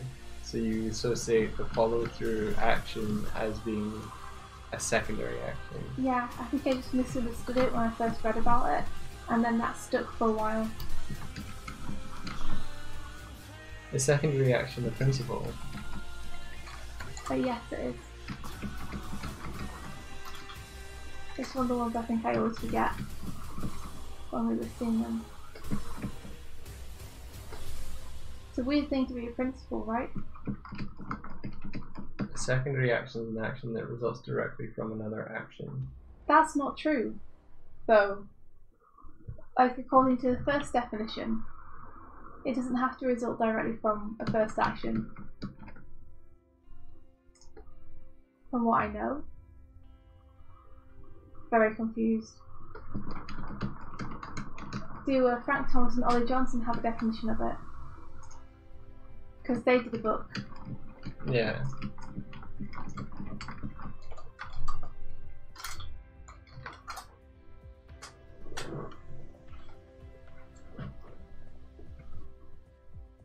I did the henshin today. What's the henshin?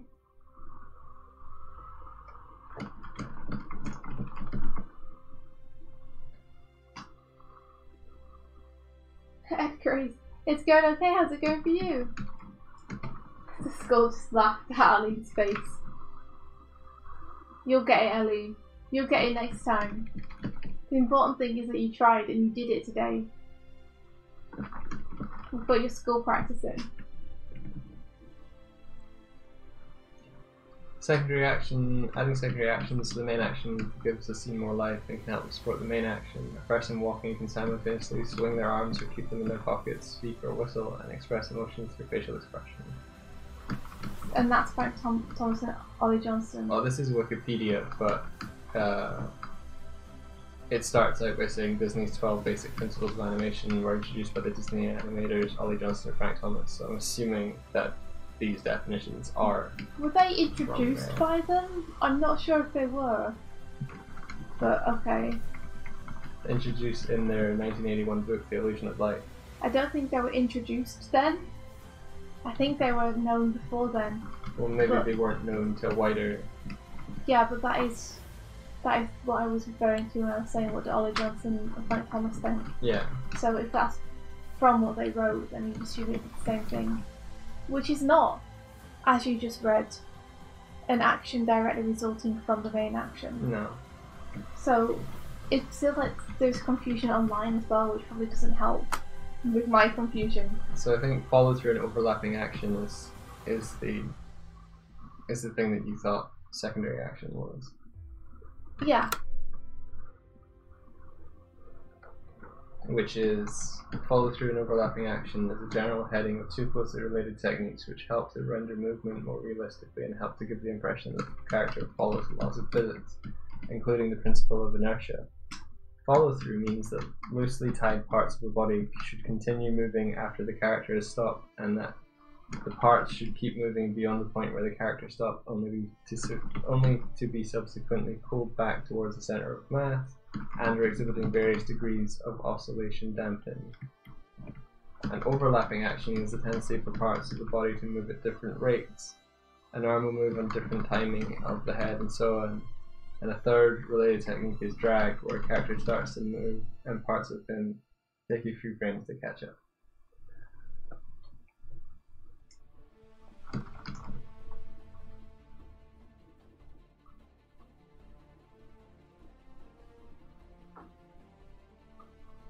And I'm gonna. Yeah, Sorry. What? Hey Kim, I was in the middle of reading about overlapping action and follow through. Yeah, we were trying to work out something. And hello Tyler. Do we like anime? Yeah. I love anime. It's probably my favourite form of animation. Really? That is interesting. Well, it tends to push things in very interesting ways. Also, it uses a lot more cinematic language than Western animation does. Yeah. Which I really appreciate. Also, it includes a lot more genres than Western animation does. And that's the main thing I love about it, is that in Eastern animation, it's part of the course to have animation aimed at adults. Yeah. And to tell a variety of different stories in it, from thrillers to horrors to comedies to sports to like. I feel like in Eastern animation, it's treated more as a genre. Treated more as a medium than a genre, where it is in a large case on bigger studios, animation is treated more as a genre of films that kind of follow the same, aimed at younger people. There's an annoying misconception in the Western world that all cartoons are aimed at kids and are for kids. And so when they hear anime, they just think porn, because they're like, oh, animation for adults, that's just boobs and porn, right? Boobs and porn. Yeah. Wow. And that mindset, annoys me and makes me want to support Eastern animation even more, because Eastern animation to me breaks boundaries and breaks mindsets and small-mindedness born from people who have only seen, Saturday morning cartoons. Stop being dismissive with your assumptions. Be more constructive with your criticism.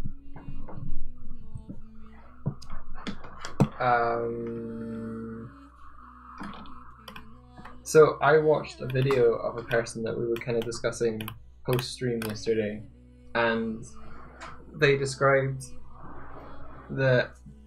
they said something that made me kind of double take, which was they put thumbnails and they put them into a sequence and played them and to get an idea of what the motion would be. And what they said was, now you wouldn't usually do this. And I'm like, that's an animatic you just described. Like, what are you talking about, A and B? Yeah. Very subtly disguised there. Well, it wasn't subtly disguised to you. But yeah, they described putting their thumbnails into a sequence that was almost like it was animated, but you wouldn't usually do that. And I was like, that's an animatic. Actually, that's a very good animation practice that a lot of people do, and I was recommended to do at Gobelins. Yeah. Yeah, by Frank Abney. Yeah, well, animatics are incredibly useful. More than just animatics, but actually taking animation thumbnails, shooting them under an animation camera, and putting them on whatever frame they would be to check. That is common practice. And something that I should do more, because it's common practice. And it's good to test your animation super fast. That's the way that you constructed your dragons in places movement animation. More or less, except I didn't directly shoot those actual thumbnails, but I could have. Yeah. But yeah, that is how. That's common practice. Or should be common practice.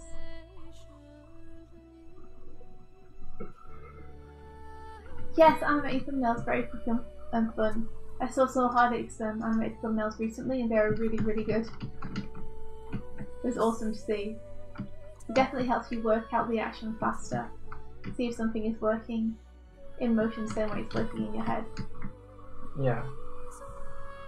Kyle Sykes said, I love a really good rotoscope. There's a game Grumps animated about Dan at the Ren Fair, and I just thought it was really smooth. They must have keyed every frame. I know the one you're talking about. Mike and I watched that and we were super impressed as well. We were like, they must have acted that. Yeah. Because those motions feel really convincingly, just very convincingly human and very convincingly natural. Yeah. In a way where it doesn't feel as constructed or planned as maybe it would be if you decided on poses with an animation. Yeah, no. I really like that animation, it's great. I think it's a good example of good rotoscope. Yeah, where you're able to take the... Where it doesn't feel floaty or dead. They kind of lean into it in a funny, good way. Very entertaining to watch. Lovely to look at.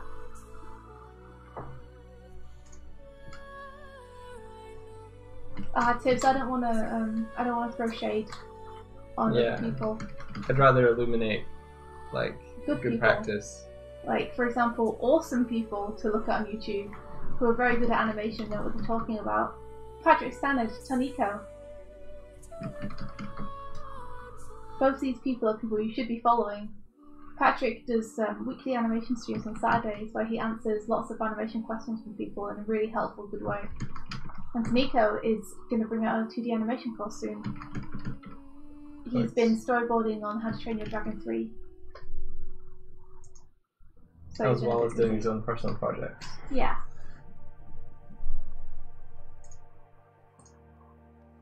Yeah, Tyler. They were great, huh?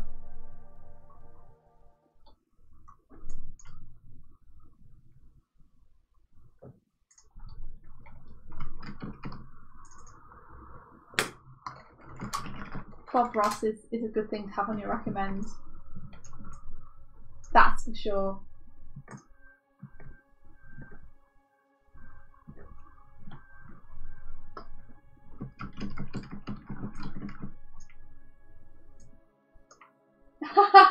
Unknown says, I think YouTube gets me now. Finally, I feel understood. So I think we should probably put our names on this banner as well.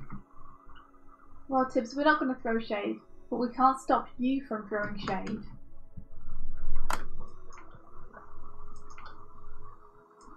But yeah, I definitely think that anyone who wants to learn animation can learn on their own. And animation is just another thing that you have to practice to be good at. There's no magic to it, and there's lots of different ways to do it, all of which are as legitimate as the next. So don't let anyone tell you that you're not a real animator unless you use the same method they're using to animate. Don't let anyone tell you you're anything.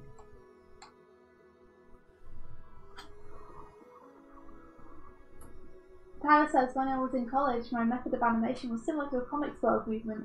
Lee Townsend, Todd McFarlane, and a few others at Image Comics demonstrated how to make them fly off the page.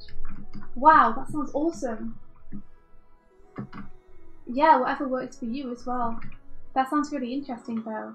Like, I'd love to try that out sometime. Maybe you should do a tutorial or something on how you do it. Like what it was they taught you, how to think about it and approach it. That'd be really cool to see. I've not read. I feel like you're salty yet. No. I refuse to get salty, Alien. I will not be salted. She's not ready salted. I feel like I get salty too easily. I will not be salted. King Gamer says, how long is that animation? I'm not sure which animation you mean specifically. If you're talking about mics, it loops forever. But how many frames actually is it? It's mostly 8 frames long, but the glim is 16 frames, so the animation loops twice to allow the glim to loop once. It's pretty good. Mine is going to be about 40 seconds or so. The one we were talking about, the Game Grumps one, is over a minute, that much I know.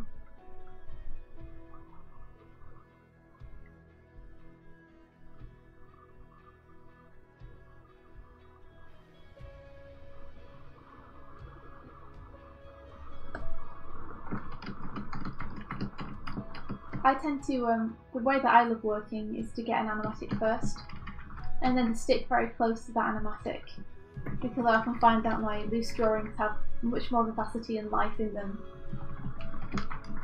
than my main drawings.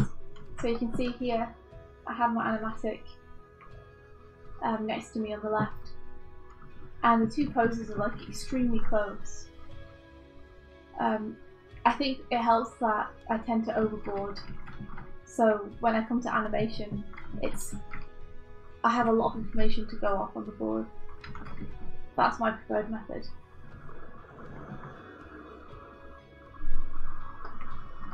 I hope we baffled you in a good way, Tyler, and not a what the hell is this kind of way. We baffled him with our animated grump section. Oh, Tibbs, thank you. I'll definitely be asking Mike for help to colour this. At least colouring is faster than animating.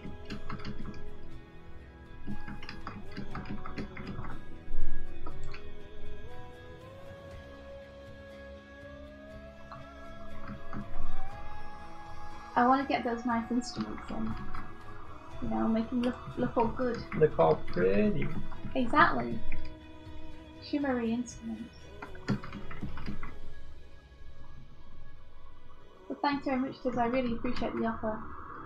If I was going to ask anyone for help, I would want to give them some money for it.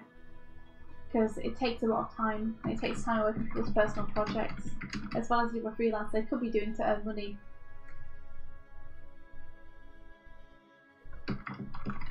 Need to learn how to do the 10%. Oh, that's awesome! So, Tyler says it was Aaron's dad, just made me belly laugh, especially the hyperreal painted one at the end of him crying. Oh, I'm really happy that you liked it. That means a lot. Thank you. Yeah, we worked really hard on it, and we were really happy with the way it came out. Yeah. So it's always really awesome to hear people enjoyed it. It's a great feeling.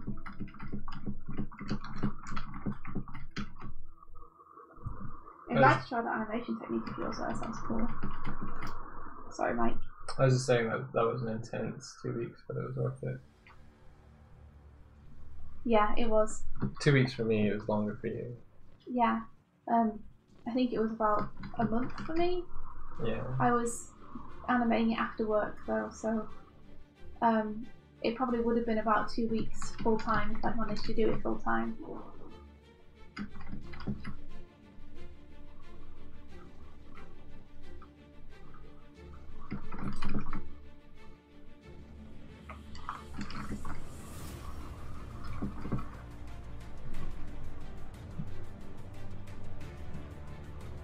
So King Gamer says, we need a small group are animating a manga to an animation, and we're doing 24 frames a second. 24 frames a second isn't crazy, King Gamer. That's what you should usually animate at. But do you mean that you're animating it on ones? Just 24 frames a second allows you to do ones, twos, threes, whatever you want. But ones is when you animate like every single frame you do a new drawing. Whereas on twos is when you do a new drawing every 2 frames, on threes is when you do a new drawing every 3 frames. So for example, this I'm animating now is on 24 frames a second. But I'm animating it on 3s, 4s and 2s mostly.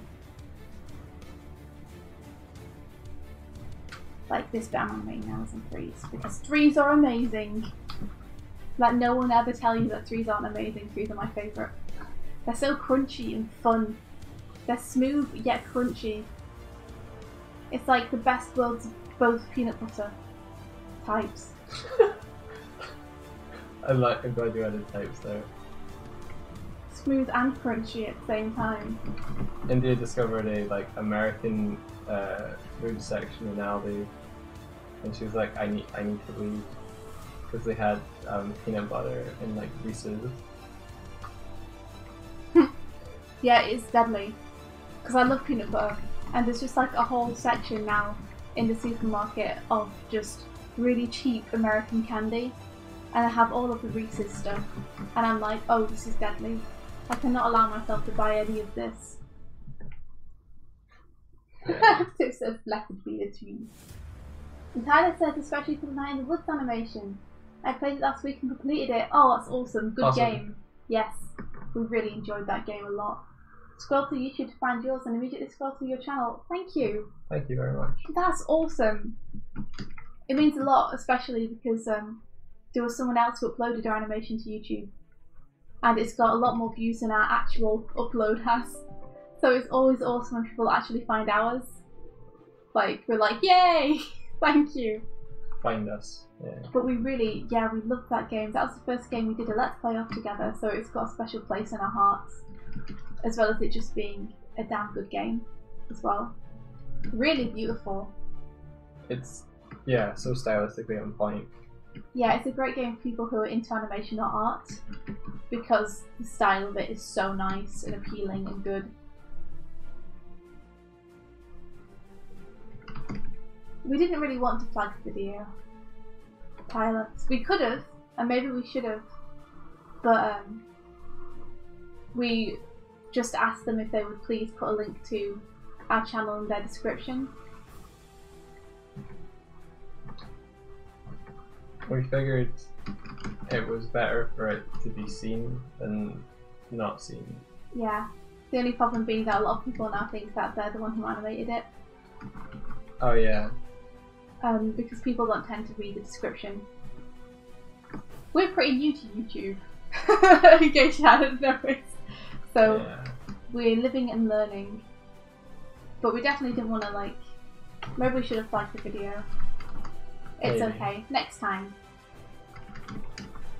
In hindsight, maybe. In like, it did a lot better than after we'd made the decision.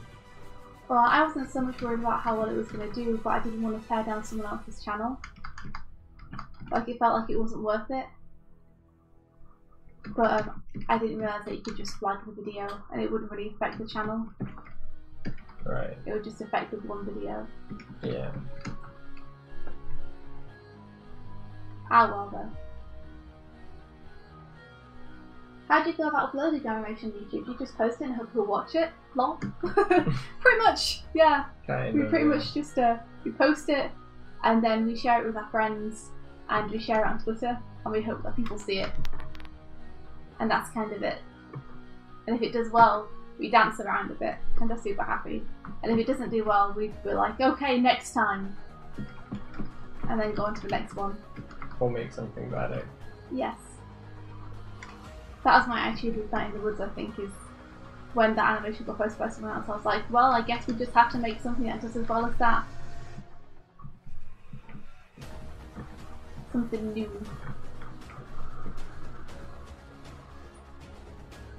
Good morning, Odd Oasis. I don't know if I already said, but in case I forgot. Like, to give you an actual numbers comparison, we uploaded the same animation in as well as the making of it, partially so that it was like legitimize our upload. Oh, well, mostly for me it was just like it shows them some things that they haven't got They haven't to see. already seen as well, yeah.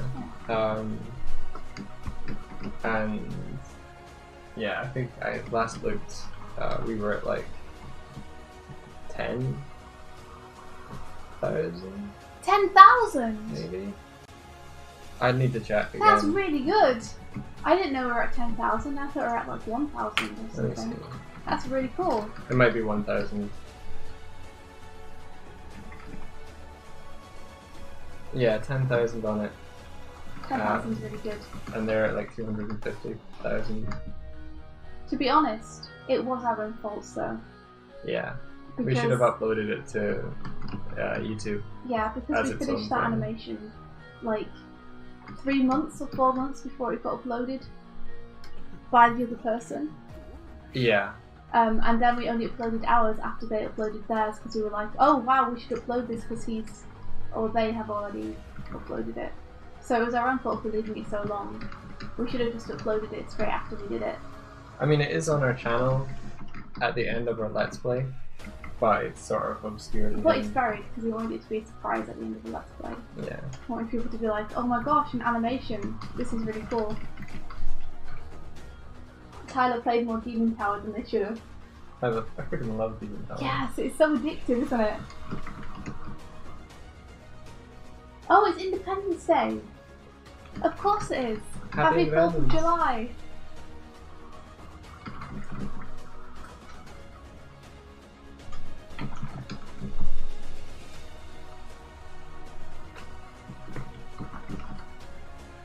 Ha! Eileen, you beat the score. Congratulations. You've leveled up. Oh, just do this eyeball. You can now claim your victory. What's the victory? I don't know, whatever Alan chooses it to be. Nice.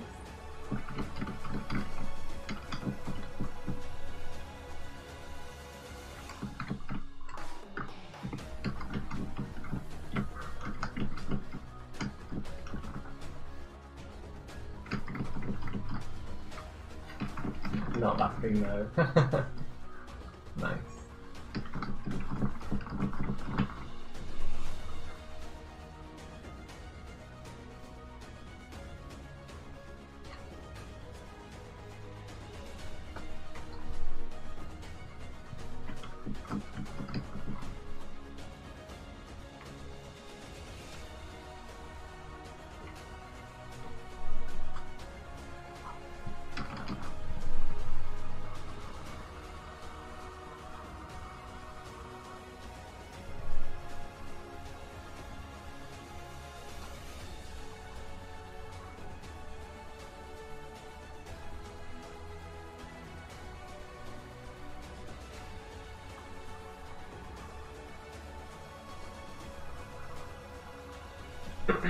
walking out of college or university, what was the first thing you guys did to start your career?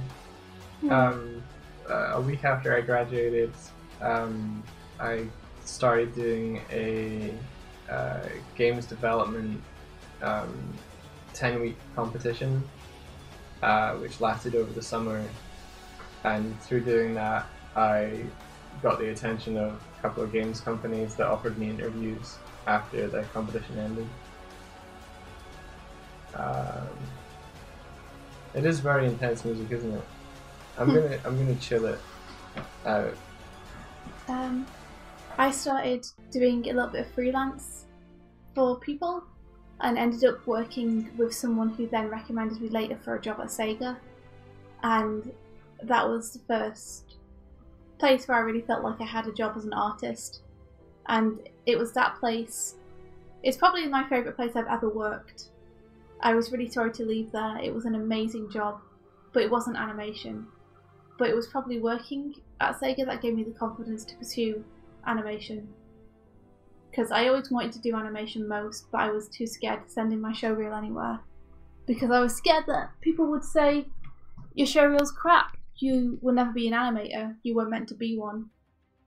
Like, it was easy for me not to face that if I just kept practicing it but not showing anyone. It's really, really sad to hear. But I got the confidence I did it. I sent in a showreel to Boulder and got an interview and got the job. Mostly because I knew the software that they were using at the time. So I guess the recommendation is get some professional software that lots of companies use. So Toon Boom's really good, TV Paint's really good to know. Apply to studios. If you can do some freelance work just to make some friends and do some cool projects to get in your showreel, do that. Yeah. Mostly you start doing what you want to end up doing immediately. Start making stuff that you want to be hired to make. Yeah. So if you want to, say, work on Castlevania or something similar and that kind of thing, start doing shots at Castlevania quality immediately, or at least trying to do shots of Castlevania quality immediately. So like, start practicing animating in that style, trying to get the animation as good as they have it, trying to make it look as professional as they have it, because the company will hire you because you can do what they do. Yeah. They don't want to hire people that then have to spend years getting up to scratch. There are some training things in companies. It depends company to company. Like some companies will hire graduates and train them up, but it's less common unless there's like internships. But if they're unpaid, then it's a gamble for you.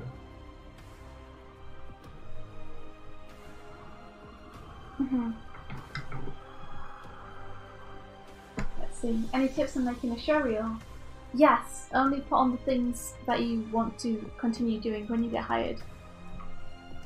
Showreels that show flower stacks, ball bounces and walk cycles smack of just graduated students. Yeah. So if you're going for an internship or like an entry-level position, then that's fine, and they'll probably be looking for that kind of stuff. Alan's commenting on, I thought it'd be cheaper to get good enough so they hire you even though you need to be trained with the software, but maybe she's wrong. I think what you meant there is that companies will hire you so that you can fit into their pipeline. It is more important to have the skills that are transferable. Like, they're more important to have. Yeah. Having the training in the software is a boon and a plus as well. Let's just say if someone's not a very good animator but they know Toon Boom, and someone's a very good animator and they don't know Toon Boom, yeah, they'll take the very good animator. Yeah. Because they'll be like, well, we'll train them up and they are good enough to be worth it. However, for me, because I was a middling animator, the fact that I knew Toon Boom was what pushed me over the edge into getting hired over other people. Was because they were like, well, this person can move here and immediately start working without needing a month's training period. The circumstance in which India got hired in, though, was that she went immediately into the tail end of a project that was in crunch, so they needed people that could hit the ground running. Yeah. But I'd say, yeah, it's worth investing in the software if you want to work at a studio where they use the software. It's worth investing in the software. I bought Toon Boom Animate way back when I was in university for 3,000 or something. It was 1,000 to 3,000 back then. Whoa. Yeah. I bought it so that when I was crunching on my deadline, I could work when the university wasn't open. Yeah. Because the university closed at 10. And I wanted to work through the nights to make sure I got it done on time, and also work the weekends when it was closed unless there were enough students wanting to be in for it to stay open. Right, okay. Yeah, you kind of just needed your own workspace. Yeah, so I invested in it, and I've been using it pretty much every single day ever since. Yeah. So for me, that was totally worthwhile. I can't say it's going to be worthwhile for other people though. You've got to play it by ear for yourself. For me, it was definitely worth it because I've literally, I've been doing animations in it ever since, and it's served me well. And a lot of freelance projects I've done in it. So I'm really happy that I ended up buying it. Also, it's the thing that allowed me to get my fan animation done for university. I wouldn't have had time otherwise. But that was it. I was very thankful that I had both savings and university bursaries and things that I could use for software. Yeah. But it might not be worth it for everyone, and there's some really good free softwares right now. Tibbs pointed us to OpenToons, Yeah. which is something that is based on software that Ghibli use. Yep. And also I've used Krita before, and I think Krita is fantastic. Krita, it's completely free. But I'd say tips for showreels is if you're not going for an internship or similar, then rather than putting a walk cycle, a ball bounce, etc. on your showreel, you should still do them because they're great practice. But rather than put those on your showreel, get some acting scenes, some action scenes, or some effect scenes, whatever it is you want to do eventually, and get a head start on making those as good as you can make them now. So that when people hire you, they think they're hiring you because you already got the skills. Yeah, for sure. Tyler asks, have you guys thought about creating your own comic? Those really should be commands. Yes, we have, and we have thought about creating our own comic, and we have created our own comic. I made my comic that I wrote and drew, and Volume 1 is out now, and Volume 2 is going to be out hopefully next year. And Mike coloured it for me, and he also was just awesome emotional support and helped me think about the story and stuff, because I would often talk to him about what I should do. Here's an excerpt from it. And we're going to hopefully do some more comics this year, if we can find time. I'd like to do one about the Wild West and magic.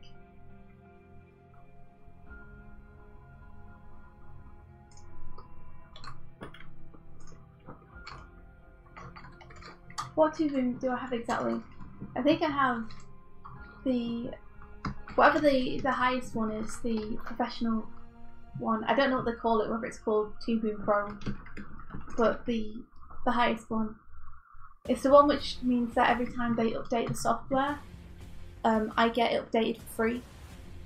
Alright. Which is why right now I have Harmony, whereas when I first bought it, I think it was Toon Boom Digital or something. Alright, okay. And then it was Toon Boom Animate, and then it was Toon Boom Harmony. And they've stepped me through the versions because I invested early. That's really cool.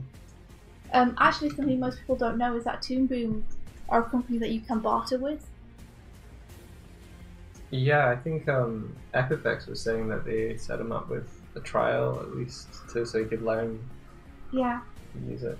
I've got to say the help forums aren't very useful because a lot of times you don't get an answer for stuff. It's pretty useless. But the customer service in terms of the sales team, they're really good and they're up for bartering. So if you want to get it a little bit cheaper, you can barter with them and see if you can get it cheaper. Do you like my subliminal messaging? Very subtle. Thanks. How did we find our style? That just kind of happened automatically. I think that happens for most people automatically. Style to me is just a bunch of the influences that you like, and therefore try and draw like, that end up mishmashing together and becoming your style. So I think just looking at artists that I really like and trying to do some of the stuff like they do it, all adds together and becomes naturally just a mixing pot of things that you enjoy. And that's your style. It's just however you find it comfortable to draw, and however you want to choose to push yourself one way or the other. So don't worry too much about finding your style. You will already have a style. Like, you're going to find it really hard to draw exactly like anyone else, and anyone else is going to find it very hard to draw exactly like you. Like, style just... style happens for free. So don't even worry about it. Just worry about doing the kind of stuff that you enjoy doing, and style will happen. But I'm really happy that you like the way that we draw. Thank you. Maybe you've been struggling for years though because you've been trying to find style. Like, force it. Whereas it's just a side effect of progress. Like, just learn to draw. Yeah. And it will develop. Exactly. Do lots of life drawing. Just develop your style in the way that you like, and your style will happen. Like, your style probably is already happening. I think there's a difference between like developing a natural style that is sort of like where you gravitate towards when you just draw without attempting to make it look like anything particular. Mm-hmm. And that kind of underpins everything, underlies what you do. And then you can sort of put on top of that emulation where you look at and observe something else and attempt to replicate it. For instance, when I've been animating this banner, I had to look at India's drawings of the character, Midge, and try and emulate her face shape and expression and everything. And I had to ask India for advice to push it to where it is now. But emulation is a very different thing from finding your style. Yeah, and even then you haven't been able to draw Midge the way that I draw her. No. But I like the way that you've drawn her.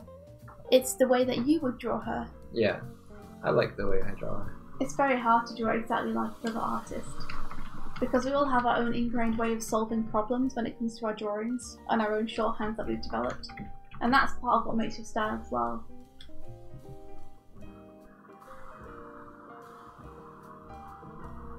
Tyler says, I do have a style I suppose, but it's super inconsistent and difficult to grow through animation. And King Game says, that's how I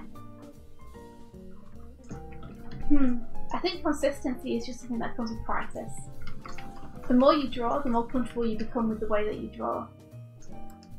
And sometimes you can draw and not like the way that you draw, but the more you practice, the more you develop it, the more you push it into something that you do like.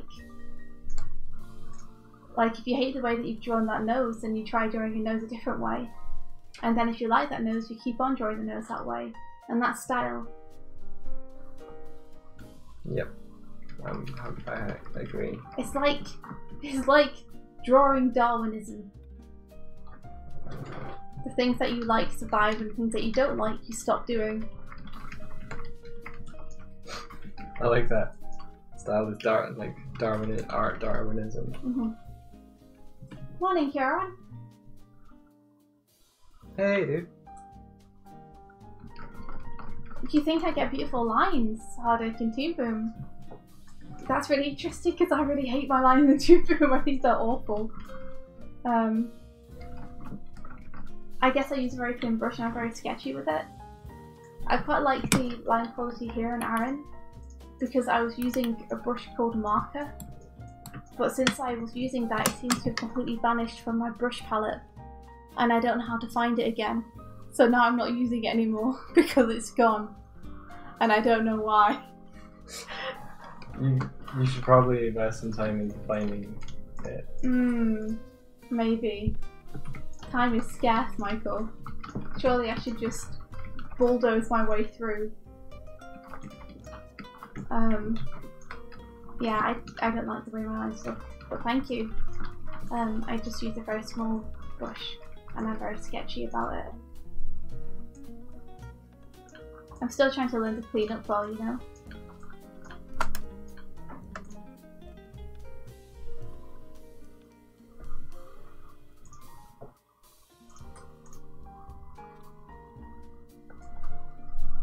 Oh dear. Okay. So it's kind of working, but it feels like this, it only holds for like 5 frames and it's not really long enough.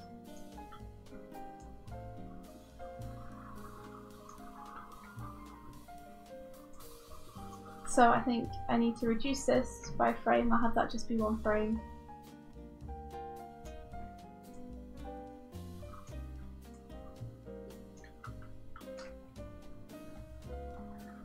Oh wow, okay, I see. This has been 3 frames all along, I didn't even know. Let me take that away so it's...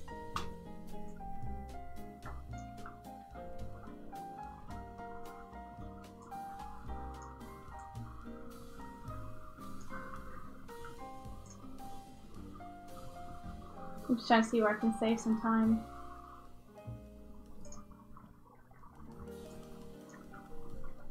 Let's take one away from this. Take one away from this. And now let's add these on to these frames.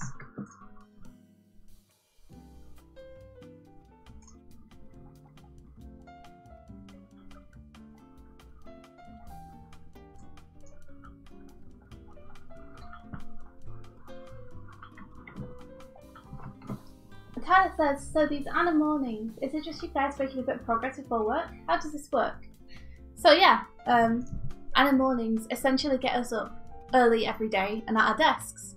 We get to hang out with you guys, see some friends, chill out, have a laugh, which is always fun. And we tend to work on things that are outside of our usual, like, freelance work. We work on the non-paid bits, so yeah. This is my personal project that I volunteered to do along with a bunch of other animators. So this is my time to work on it in the morning. I get a couple of hours here before work starts to make some progress on it. And then when it gets to 9:30, we jump into our day of work, which is our freelance work. It's easy for freelance to run long, so this ensures that we make a bit of progress every day on the other projects we have going on, of which there were always too many. Yeah.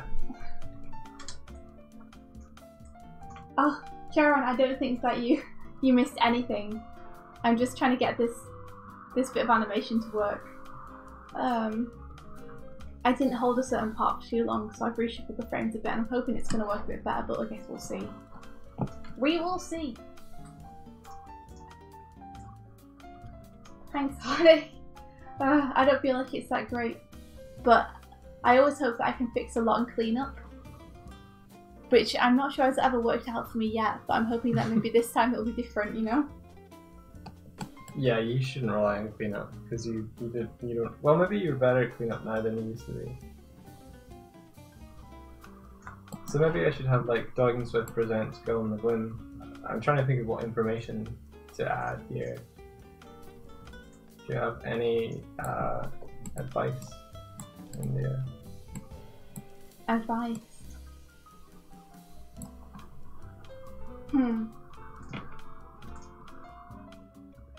That needs to not be up there. I'd say don't have Girl in the Glim overlapping. I'd be tempted to shove Girl in the Glim into the corner there, because it feels like it has a nice big flat edge that would fit snugly into a corner. Like that? Yeah. Okay. And what do you want me to do with the Doig and Swift?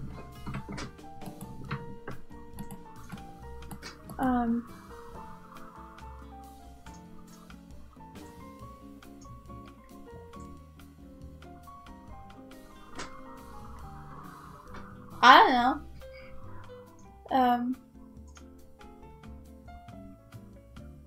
I kind of feel like if you didn't have the Glim there doing stuff, you could just enlarge Doig and Swift and have it overlap both. So if you scale it, I'll show you what I mean. You can delete it off the frame that it's on. Just scale it up so that it basically almost hits the top. Stop. Less. Yeah. And then just move it over so it's next to Girl in the Glim. Like that? Yeah. Except central. It is meant to be a banner advertising us after all. Yeah. Oh no though, I mean maybe on the other hand, because I'm not sure I really like the style of the writing. That's fine, I can change. But maybe we can just take the animation that you've done when you finish it into After Effects or something. And add the text? Yeah. Yeah, alright. I like the way you've done Girl in the Glim. I think I need to fix and no. Okay.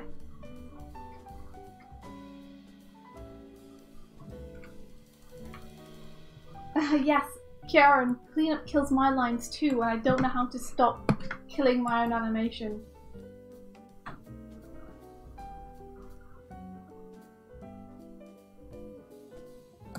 Okay, it's not quite working. Let me figure out why.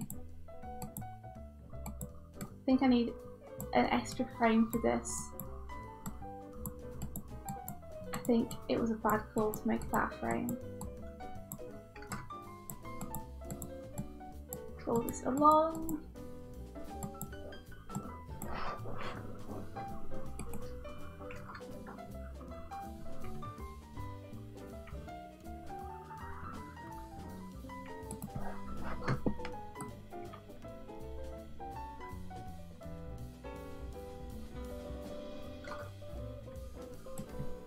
Maybe I want this to be 3. I want this to be 3. I want that to be 2.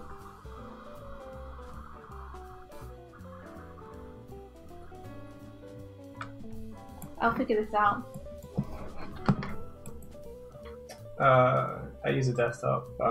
It's Windows, and it's one that I built myself with the help of a friend. It's not super potent. I couldn't give you the specs off the top of my head.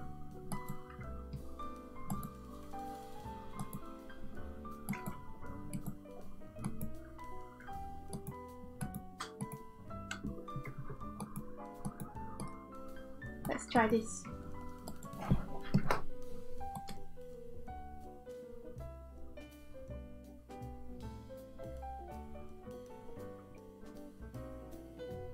And I think India's got like a DAL.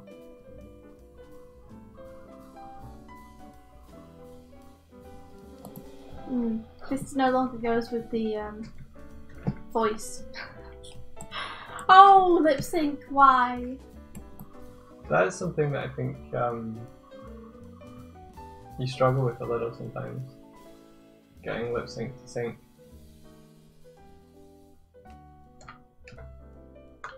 And I don't know if that is when it goes through the process and goes into After Effects and stuff, it just doesn't sync the same as it does in Toon Boom or what, but it's always weird.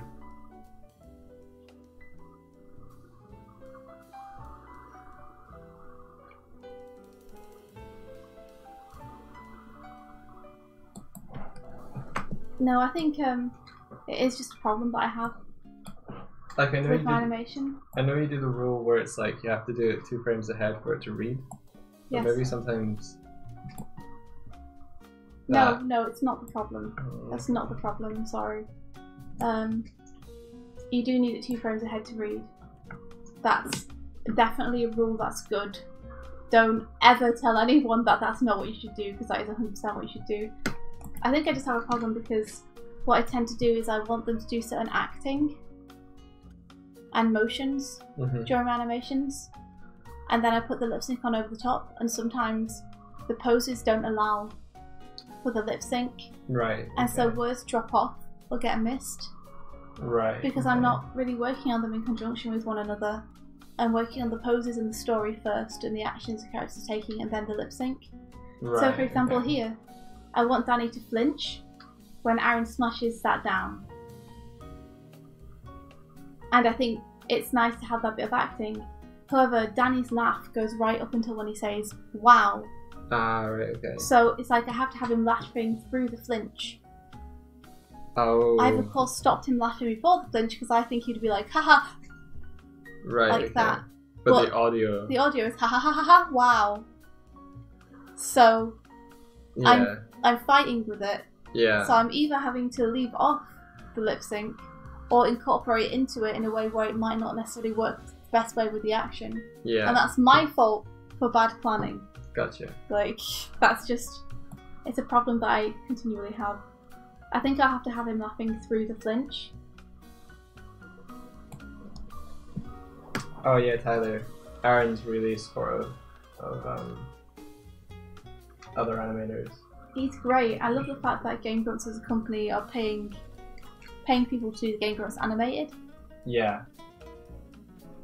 It's great. That's testament to them supporting. What's our setup? We have PCs. I wouldn't call them giant monster PCs though. My PC is kind of on its last legs. The nicest thing that I own is a Cintiq though. Yeah, that's probably like your setup for working is that the main kind of unique, not unique, but the difference between you and I is you work on a Cintiq and I've got a tablet.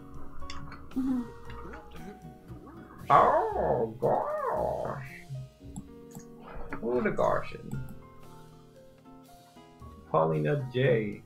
I didn't see whether they were on Twitch or YouTube, but we got a follow in there. Yay! That's awesome! Polynudge. Danke, danke.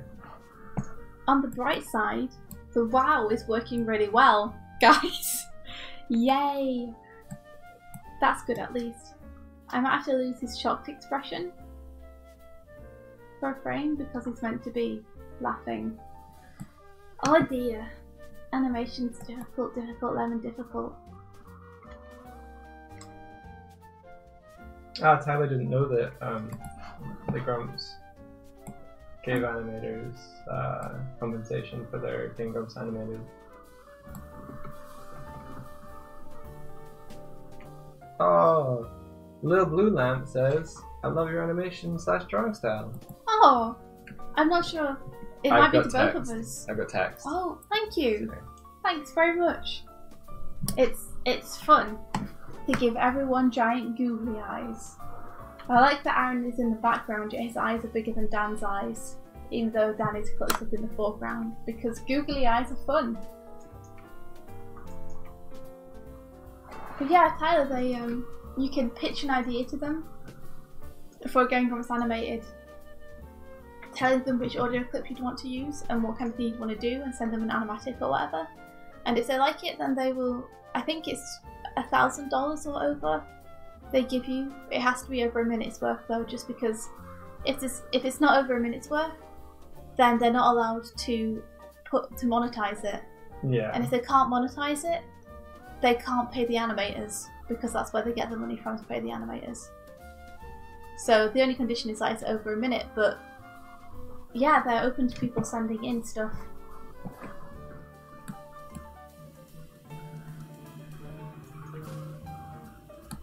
Okay, she'll say file, save copy as, it runs through, yep, oh, okay, Okay, okay. I want him to smile again now, so having to push them lips back.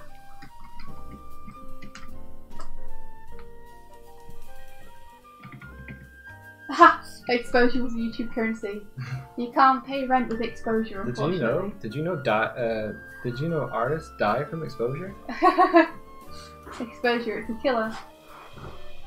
I mean, exposure is very hard to get on YouTube. Even. Yeah, definitely. You can't.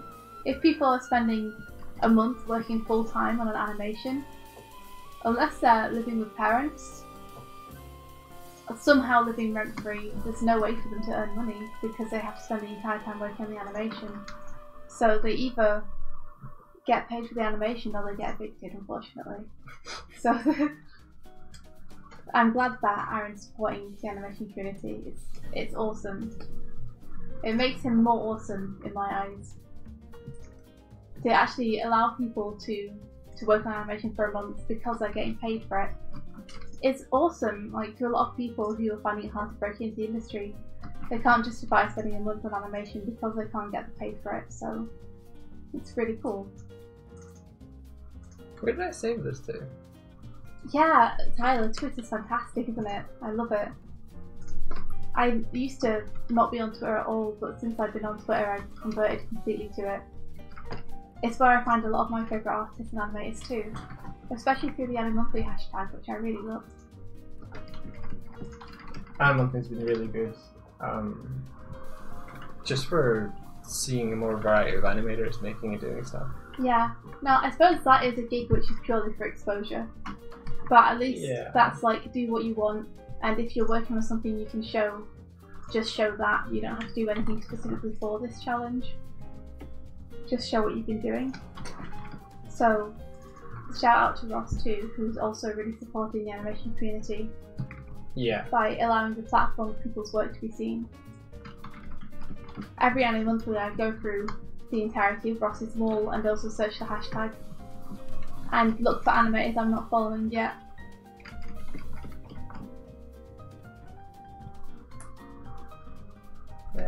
Yeah, Cutie Saturday is fun. I haven't yet got any retweets on a Cutie Saturday. My aim one day is to do a proper Cutie Saturday. Try and get noticed, get my artwork seen. Do you know what? What? I might make the Glim a separate thing and then add glow to it. Okay. I'm still not completely convinced the Glim doesn't distract from the point of the rest of the animation. Okay. I know you like it, and I'm up for keeping it if you really want it. And if other people like it too, like maybe people in the chat really like it. What do you reckon, chat? The Glim or not the Glim? People might not know what the Glim is. So. The Glim was the little white thing that was going like...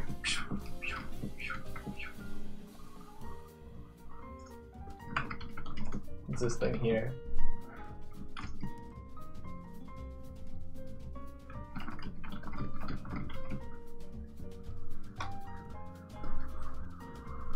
I wish there was a way to just be like, only show this. Oh, I know a way to do it. Save. And then delete all the other layers.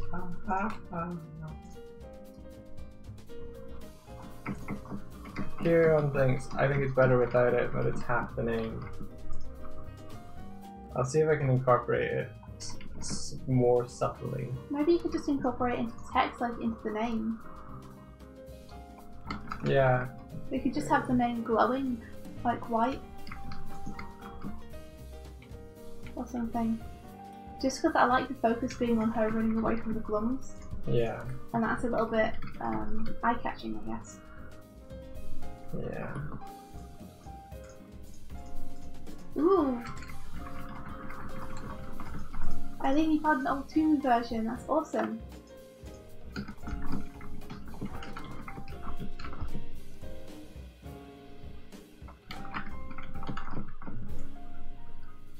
Gonna get into some animation, I mean.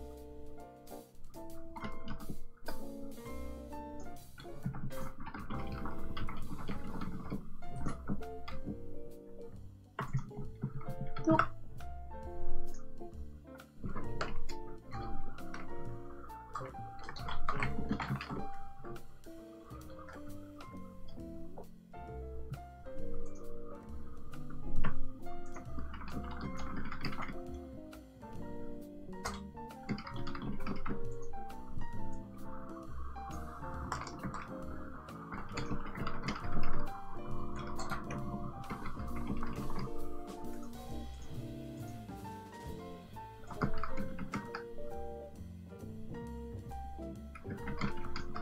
it's cool that Adobe allow you to take a 3 months free trial of some of the software.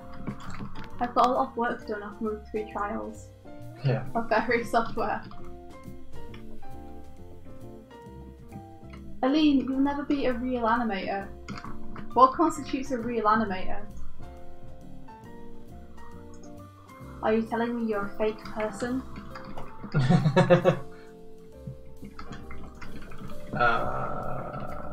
Okay, I kind of want to. Let's see if I do sidebar and Hardik says real animator. File and then take off the windows off. File, X, save copy as this one. Okay. If you animate, you're an animator. Don't let people tell you different. Have faith in what you do, have fun, and believe in yourself. Ain't no real artists or animators. There's just some real assholes.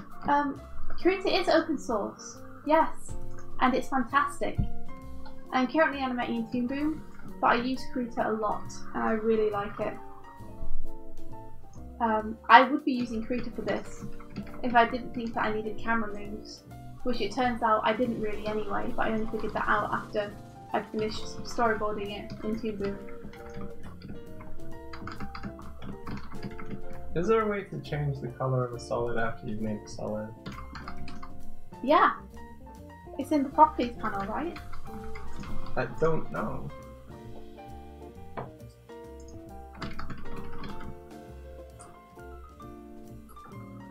The Duskitty says, Krita is vague. It's true. The 4.18 update really optimized it. I'm sure there must be a way. Yeah, Ty, the flipbooks are awesome. I love flipbooks because they take away the expectation that you need to have the proper software to be an animator or to do animation. I think a lot of people lean on the fact that they don't have the software as an excuse to not practice. And flipbooks are like, you don't need no software, just get some paper. Like, get a notebook, get a flipbook, get some post-its, get some paper and tape it together, staple it together, like, just hold it together and flip it, whatever you need to do. No excuse. No excuse. Is there motion blur? Directional blur, that's what I want. Kieran says that his head says Control K is crafty. The most annoying thing to deal with in Toon Boom. I don't like the Toon Boom brushes, so I find that really annoying. Also, when you're doing frame by frame animation like I am, anything that you change on any particular frame, if you paste that frame later on in the animation, it's still the same drawing, just pasted somewhere different, so anything you adjust on that drawing will adjust the earlier drawing. So you have to make sure that you're saving each one as a new drawing every time. And sometimes you can either forget, or it can appear that you have and it hasn't, which means that sometimes you end up adjusting things and then it adjusts things earlier in animation and screws things up that you thought you'd already done.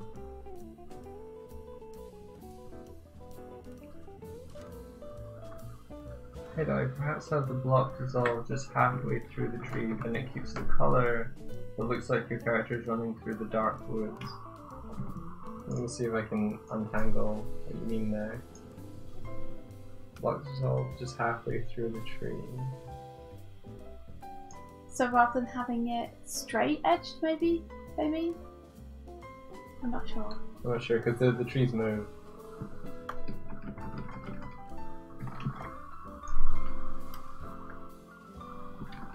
It might be nice to have this blur a little bit more.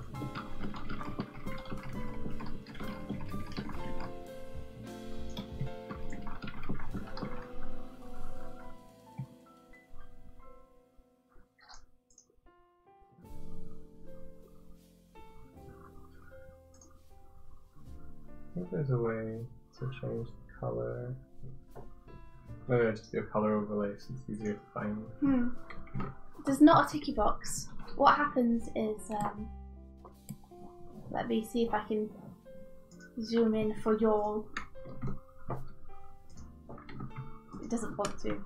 Okay, well if you can see, I don't know how clear it is. These little things down here, each little divider is a new drawing. So when I want a new drawing, what I have to do is hold Control-Shift-D, Alt-Shift-D, yeah, and then it'll make a new drawing. And now these are both new. So if I want to copy and paste something, so I want to copy this and paste it here, then this and this are now the same. So I have to Alt-Shift-D on the beginning of this to make it a new drawing. And the only way I can tell is that this little number here, which said rough anim Arin 42, when I make this into a new drawing, goes up to 45 because it's now new. But I can sometimes miss that and end up altering drawings earlier. I agree there should be an easier way to do it. It's a bit annoying.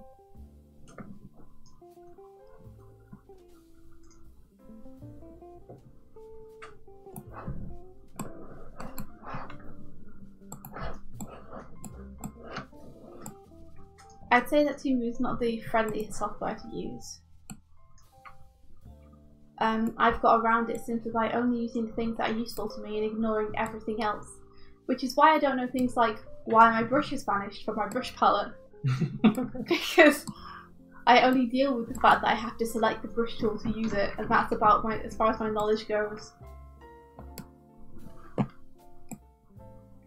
So when stuff like that happens, I have no clue how to fix it.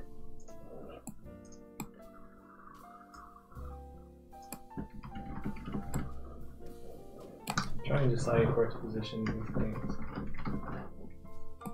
There we go. Does that just ruin my text? It did, didn't it? It's all stupidly alias now. So I can hold him or there. It has been the whole time. What happens after weak link?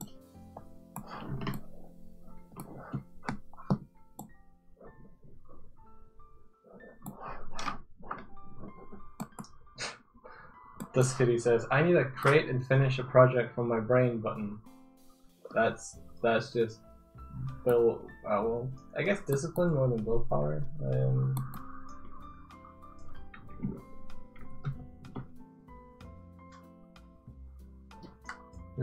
Yeah, it can be hard to finish projects. It's very easy to start projects because you start off with a burst of enthusiasm. Then as soon as it gets hard, suddenly it's like, oh man, I'm suddenly remembering all the other projects I could be doing, which sound really, really fun and much less difficult than this thing is right now. And then it's easy to hop off onto something else. You just gotta stick with it though.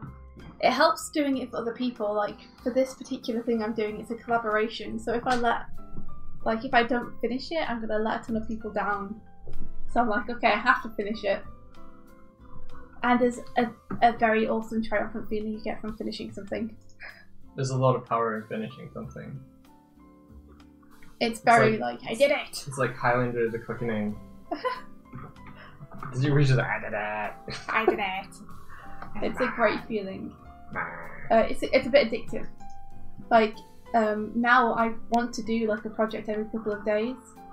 Just like I can't do that because I don't have time. But I'd love to do that because it's such a good feeling to actually just wrap something up and have it done. Sorry. I put color dodge on the gradient and it made me happy. Sean, we don't have an official Q&A, but you can ask us anything you like on the stream. And we will answer as best we can. Or you can always just send us an email actually. Like if anyone wants to email us, it's doigswift@gmail.com. We'll do our best to answer in a helpful way. India, look, I added color dodge. Oh my god. It's beautiful. So pretty. Duskitty says, I know that feeling, Swift. I tend to make communities while I'm working on projects, and when I get depressed, I'm like, damn it, how do I not let them down? Yeah, it's tough. It's nice to have that accountability in a way, because it's what helps push us through. But it can also be a lot of pressure, so I feel your pain. Sean's surprised that you pronounced her name right. I used to have a friend called Sean, who was very, very cool. She was a 3D modeler, and she made amazing, amazing work. So I have past experience with Sean's. We are the best, but we know how to pronounce it.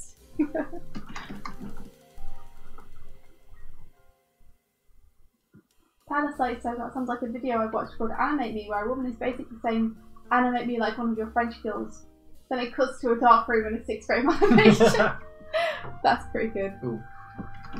Gradient Colors, where are you? Where are you, Gradient Colors? I thought you were talking about someone in the chat then. I was like, do we have someone called Gradient Colors in the chat? I just haven't seen them. And yeah, I like this. You like it? I like Oh, it. it's not bad. It's not bad. I still feel like Midge's hoodie is blending in. I'm sorry to keep bringing it up, but you haven't fixed it since I first brought it up, so I'm going to keep saying it. Well, I would like to remind you that I had the sky in the background really light and she was dark and light, and then you were like, it's too bright, and I made it darker, and you're like, now it blends. Yeah, I said she either needs to be light and dark or dark and light. So do whichever. And what I'm best. telling you is she was dark and light. Dude, you've got to fix it. Yeah. No excuses. I'm a harsh taskmaster. Gradient Colors is a cool username. Does Kitty Rose pronounce Sean as Scene? And I got a dirty look because I didn't know it pronounced as Sean. Okay, I see, sorry, yes, Sean. Sean and Sean are different. What's that one, there's a lot of names in Irish that can catch me off guard with how they're pronounced. Like, Mike has a very good friend called Andrew. Oh, and, Aoife. And, yeah, his partner is called Aoife.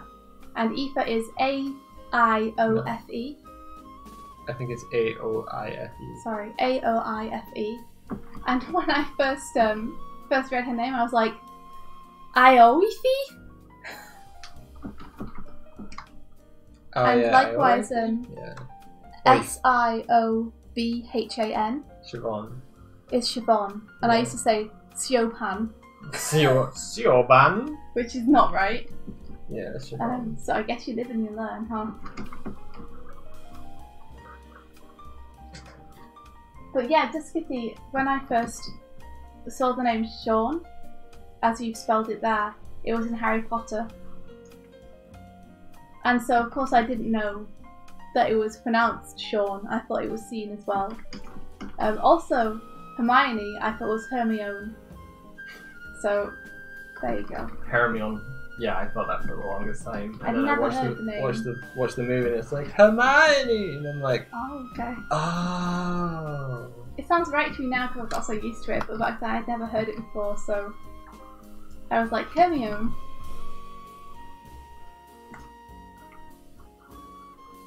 Tyler knows a few Seans, and in college I met a guy called Kian and called him Khan without thinking. Khan!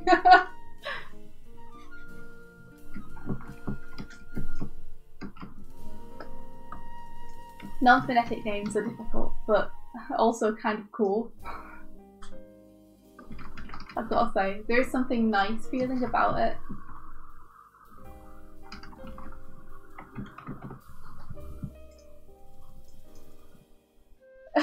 Kieran feels the need to say something on this topic.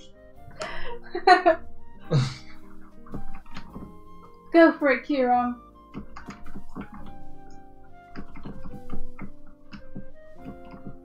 I did the frame wrong. Whoops. I was just weeping. How many different pronunciations have you had of your name? That's something I'd be interested to know. And whether there's one which was the weirdest. Kiaran.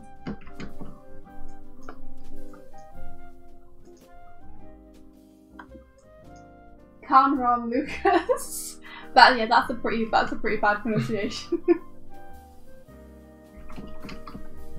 Sometimes you just don't know. Yeah, it's interesting. Like a lot of times, people ask me if someone wants my name on a form or something, and they ask me what my name is, and I don't know. I guess we've got a few new people in the chat, so I might not know. But my name is India. So I say India, and they say, "How do you spell that?" And I'm like the country. And they're like, "Oh, it's a nice name," and you're just like. But I'm always wondering, like, how would they expect it to be spelled? Like, I would assume that they would assume that it would be spelled like the country because it's an established word already. India. India. A great many. Shirana Bob was the worst. I cannot believe that someone called you Shirana Bob. Like in a serious. No way.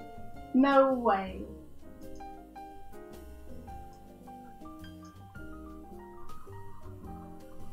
Kia! Oh dear.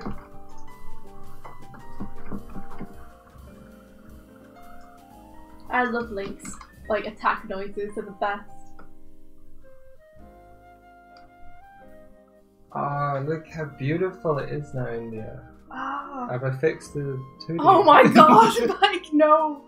The forest is on fire. I fixed the hoodie, India.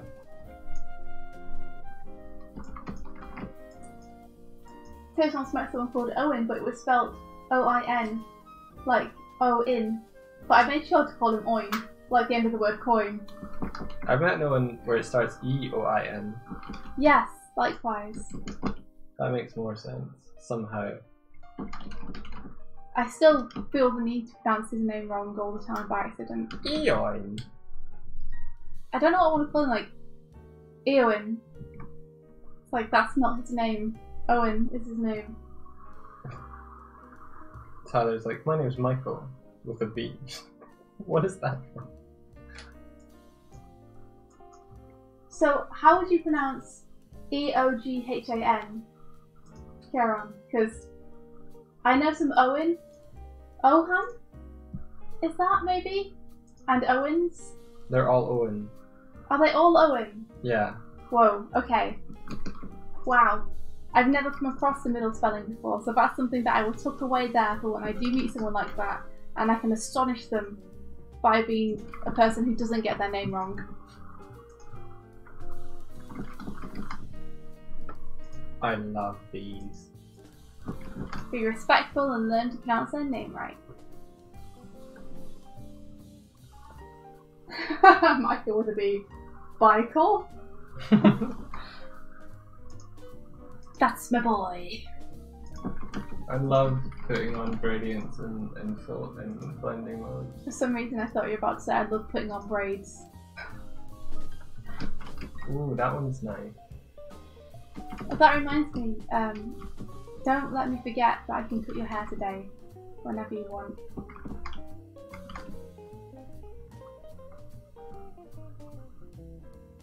Hey, Willa!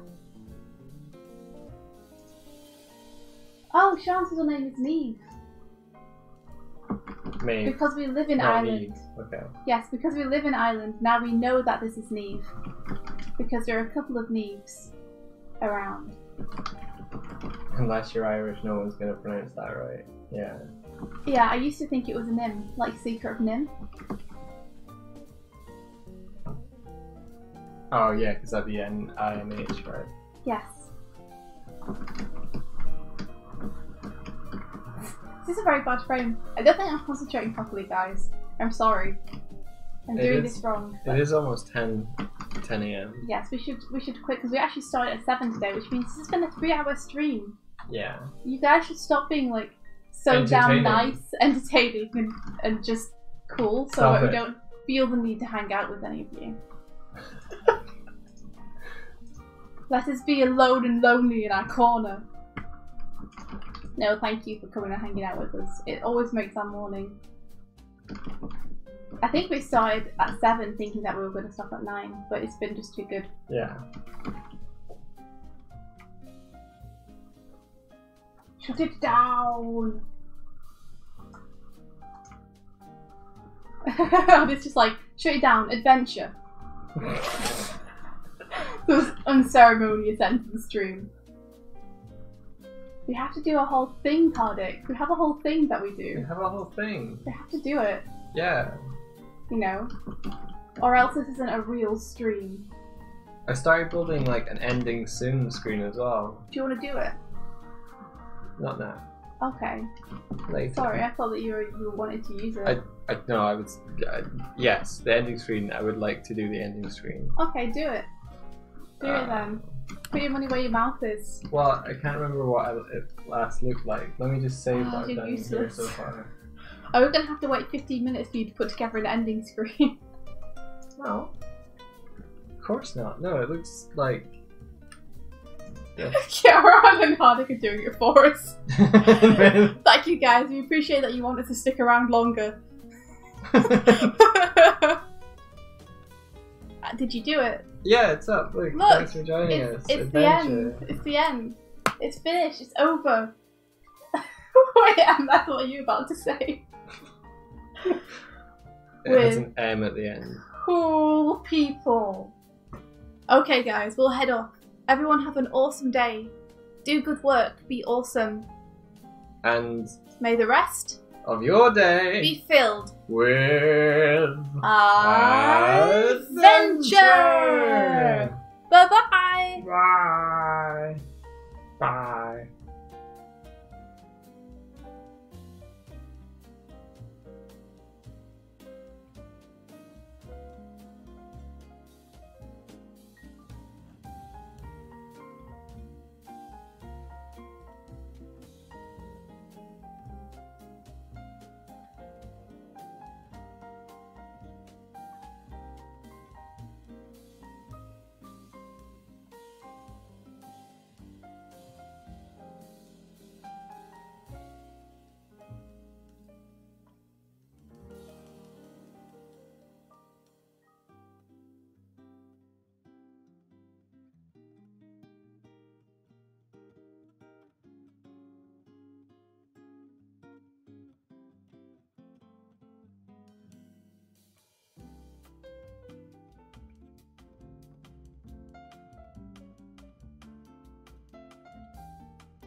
Have you just muted the mic? No, I unmuted it so they could hear you laughing at them.